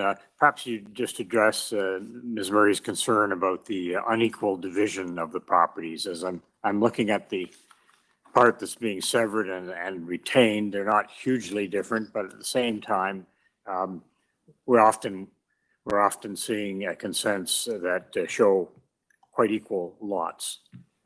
Yeah, Any through you, Madam Chair, Mr. McKay, if we again in my lot study, the dwellings to the north of the subject, the lots to the north of the subject property are smaller than the lots to the south. So the reason we created that lot division was to be more in keeping with the narrower lots to the north of the property on Layton that are at about 6.86 and closer to the lots to the south, which are larger at 7.62.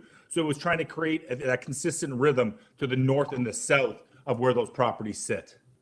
But again, all of that taking into account that even the narrower lot does not request any variances for side yard setback and is appropriated on that lot as per the zoning bylaw. Okay, thank you for those comments. Okay, that's helpful. Any further comments, questions? Okay. All right. Thank you, Jonathan. Before we go into committee, just want to again ask the question. You have reviewed all the conditions, and do you have any questions or concerns? I do not, Madam Chair. Okay, thank you. Members of the committee, I would like to take the matter into committee now.